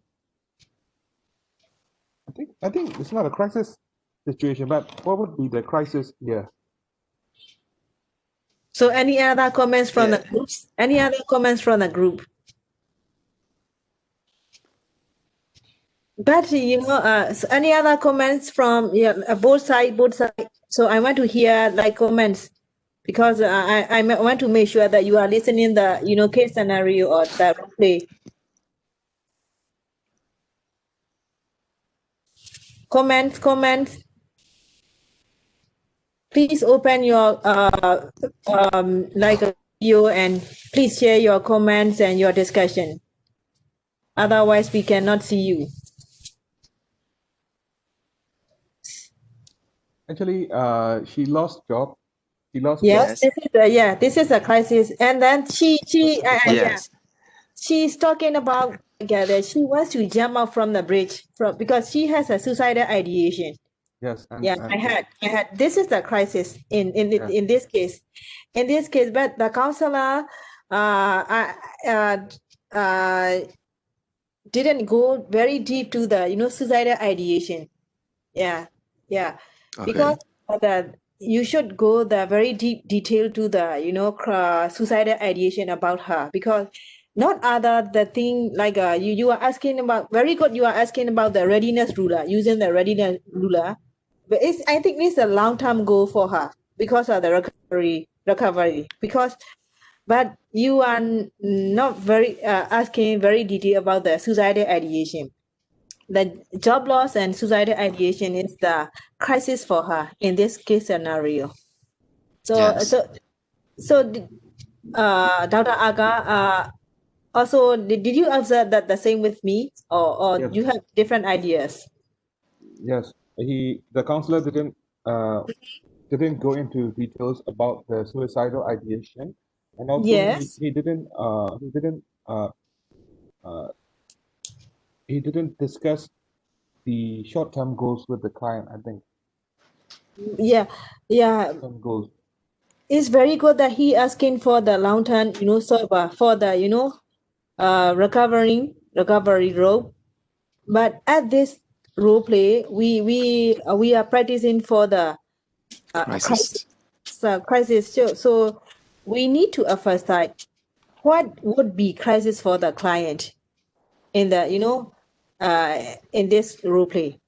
So in this role play, the client described that she went to jump off for the bridge quite frequent time, but she didn't do this, but she has a suicidal ideation. So we need, because this could be crisis for the client. And also we need to emphasize what makes her, when she got the job, losing her job. So we should go very detailed for the suicidal ideation and the job, the losing job. Okay. So Yes. okay, you are using quite a number of guidelines from 20 out of 20. Yeah, I see you are asking for the like a strategy for the past strategy for the coping strategy. I hear, and also you are using quite a number of referral and others. It's very good. Because we cannot use all the 20 guidelines for the for only one client. We need to choose what is suitable for her. Okay, it's very good. And then any other different idea from any other groups? Dr. Aga, do you want to add any other idea? Well, for me, Ma, I think we need to find out what is the cost of the drug use, because I used the drugs like two and a half years, but I lost job only 6 months ago. So what is what is the root cause of at the start of the drug use? We should find out that. Okay. Because the losing job, it's not actual the root cause of my drug use. So what is use like at the start of the drug use? Maybe I failed exams like 3 years ago. So I think we need to find out that at the start of we need to stick in at the time of the start of my drug use, I think. Okay. So I think it's a great answer for this, but in this role play, we are trying to solve the crisis. Yeah. I see. So we are not trying to manage for the whole recovery plan. So we need to know what could be the crisis for the client. Okay. So yes, you are saying that you want to solve the causes of drug use. So if we cannot solve the root cause, we cannot solve the recovery. This is the long-term goal. Not for the short term for the crisis. Not short term for the crisis. Okay. So may I add? Because her crisis would be the suicidal ideation, and I think that there is normally she is so attached to her mother, and the mother is her last straw, and then now she has pressure from her mother, and so that I think that this to reconcile with her mother is the most important thing to do, so that she support her not to commit suicide. Yes. Getting a new job or the cutting the heroin will take some time. Yeah. This could be long-term goal. Thank you, Mr. Online, because we are emphasizing the crisis. So, emphasize in this chapter we are emphasizing on crisis. So the reconciliation of with mother is because in the very first principle we need to identify the support, because she got the support from her mother. So we need to solve this problem in the very first priority. Thank you, Dr. Timalai, for your kindly comment. Okay. Any other comment? Or any other suggestion or any other like discussion for the scenario.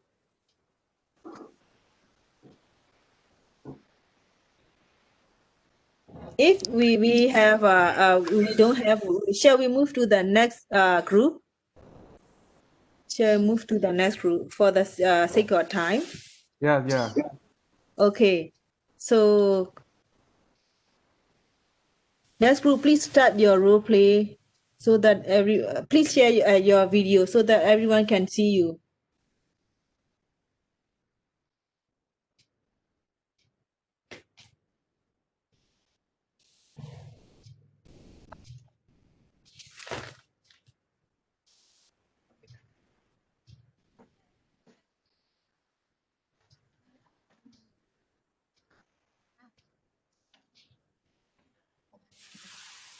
And doctor, we're waiting for observer, please. Oh, you are waiting for the observer. Yes. Okay, but it shouldn't be more than 50 minutes for the for the whole role play. So the council, because it is not a very long term goal, so we should emphasize on what is crisis for this in this Yes. specific time. Okay. Now I'm counselor and Counselor, yeah? yes, she's kind, she's patient.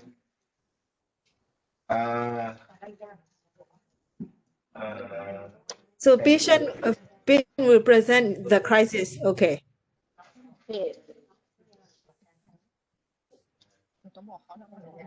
What are your problem with that? What are your problem that you came here?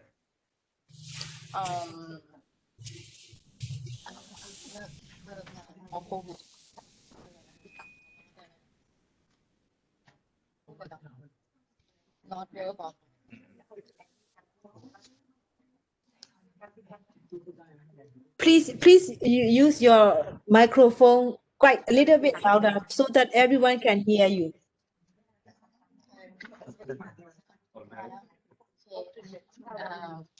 I am stressed because I lost work, COVID-19. You lost your job because COVID-19, Yes, right? yes. And what are you now? How you feel?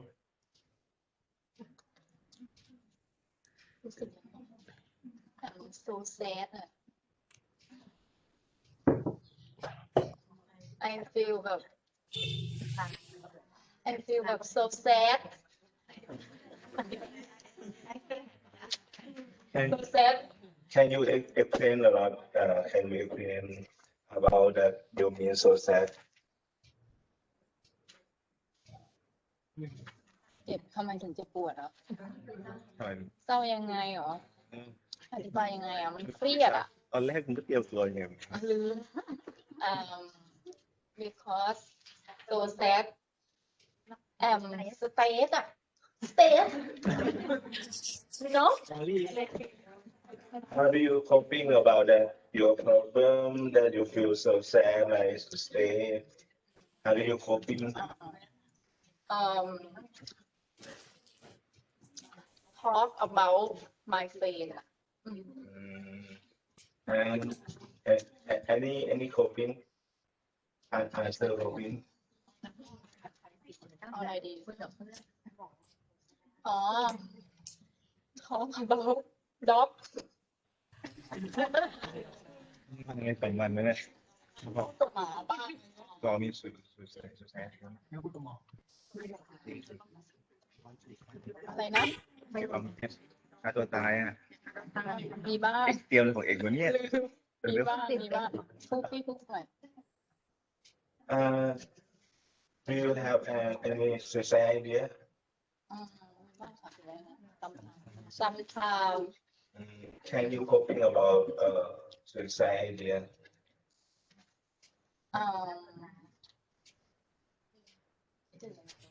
พูดยังไงครับอันนี้ผมเข้าใจ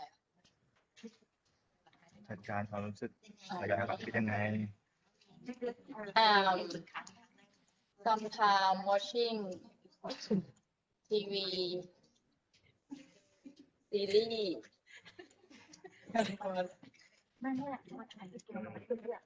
Now you have your support like father, your mother, or your ใครซัพพอร์ตหนูบ้างไม่มีอ่ะ nobody no family support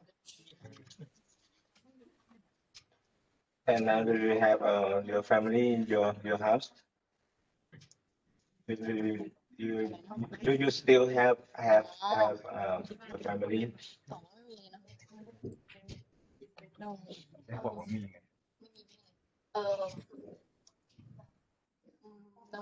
no family I feel alone And now I beside with you and support, and I understand that you have a problem and you have issue like you lose your job. And what do you plan about your goal or your plan? ต้องการเลิกเหล้าอะไรที่ว่าสักบ้าง stop drinking alcohol and I'm finding job you know Yeah, how do you get to coping that you quit your drinking alcohol and find your new job?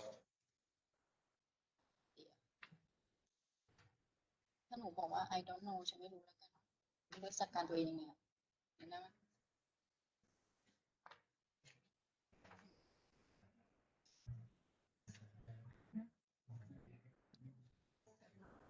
I don't know to And now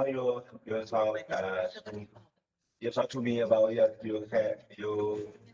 you feel that safe and safety, and okay, you have a goal short term that you find new job and you try to quit your drinking alcohol. How do you feel now? สั้นเหรอ มันเองต้องฟิลเบเตอร์ละต้องจบแล้วดูท่าต้องไม่ได้ไปต่อได้แล้วต้องฟิลเบเตอร์แล้ว short long term goal ใช่ไหมI will ติดจักหรือว่าอะไรก็ว่าไป I stop alcohol short term and I feel better. Thank you I feel better now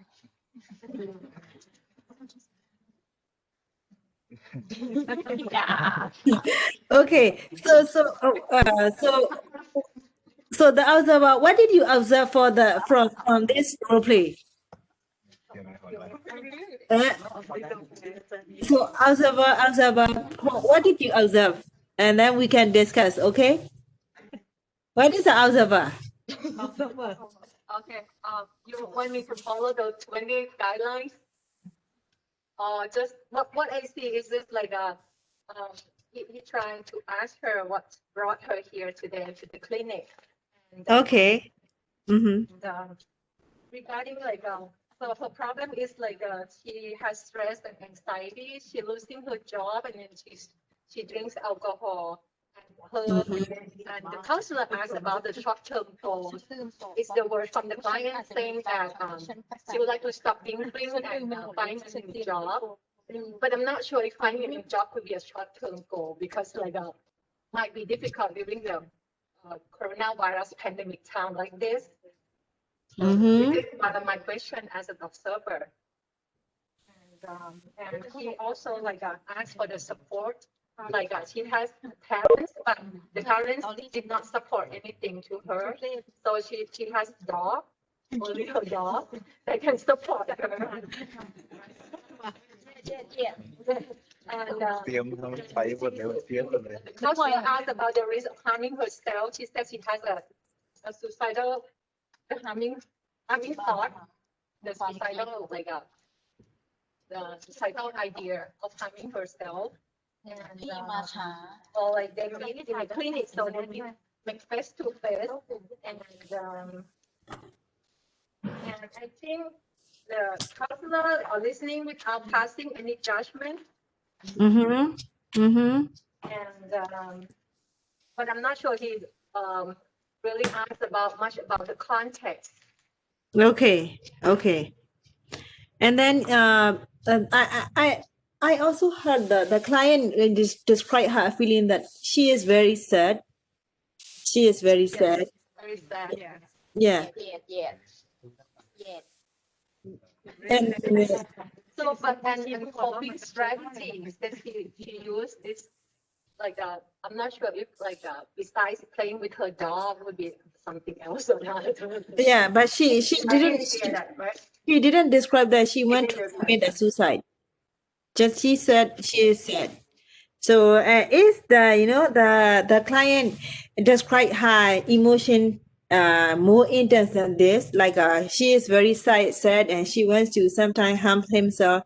So the counselor would ask her that the more detail about the suicide one inside. But because the suicide we will discuss in next chapter. So it is okay that you can ask for this. It's okay because there's in suicide case there are many questions to ask. So it will be discussed on next topic. Okay. So any other comments for this? For me as an observer or the other participants. Yeah, from other participants. First time. The first time. ได้ไหมคะมีคอมเมนต์เลยไหมคะ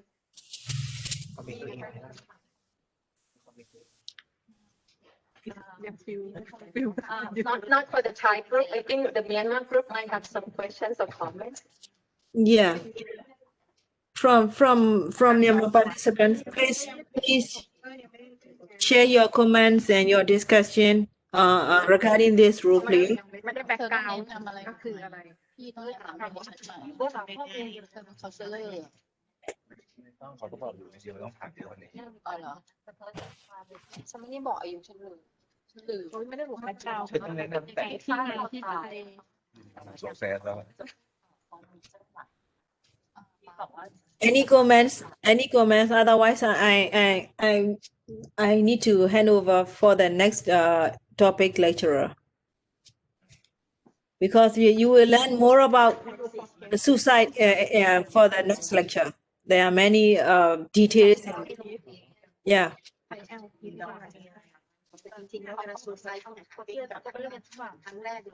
อะไรวะใช้อะไรใช้แอลพีคืออะไรว่าใช้แอลพีแต่คนถามคือคุณอาฟิสิที่รัก อะไรที่ทางแอลพีอะไรคะอภิสิทธิ์ใช้แอลอะไร Okay, so if we don't have any discussions, so I would like to summarize for my topic. So today we discuss for the what are the causes of the crisis, and then we discuss the 20 principles for how to manage the crisis. I think we have a good we will have a good knowledge for what is crisis, what are the causes, what are the 20 principles. If we have any crisis for our client, we can make a choose out of 20 principles. We can choose tailoring because we are not every individual is coming with the same scenario. So we can choose what is the best for our client. And So yes, and so far, if you have any questions for like courses and the guideline, you can have questions, or if you don't have a questions, I want to hand over the lecture for the next next speaker.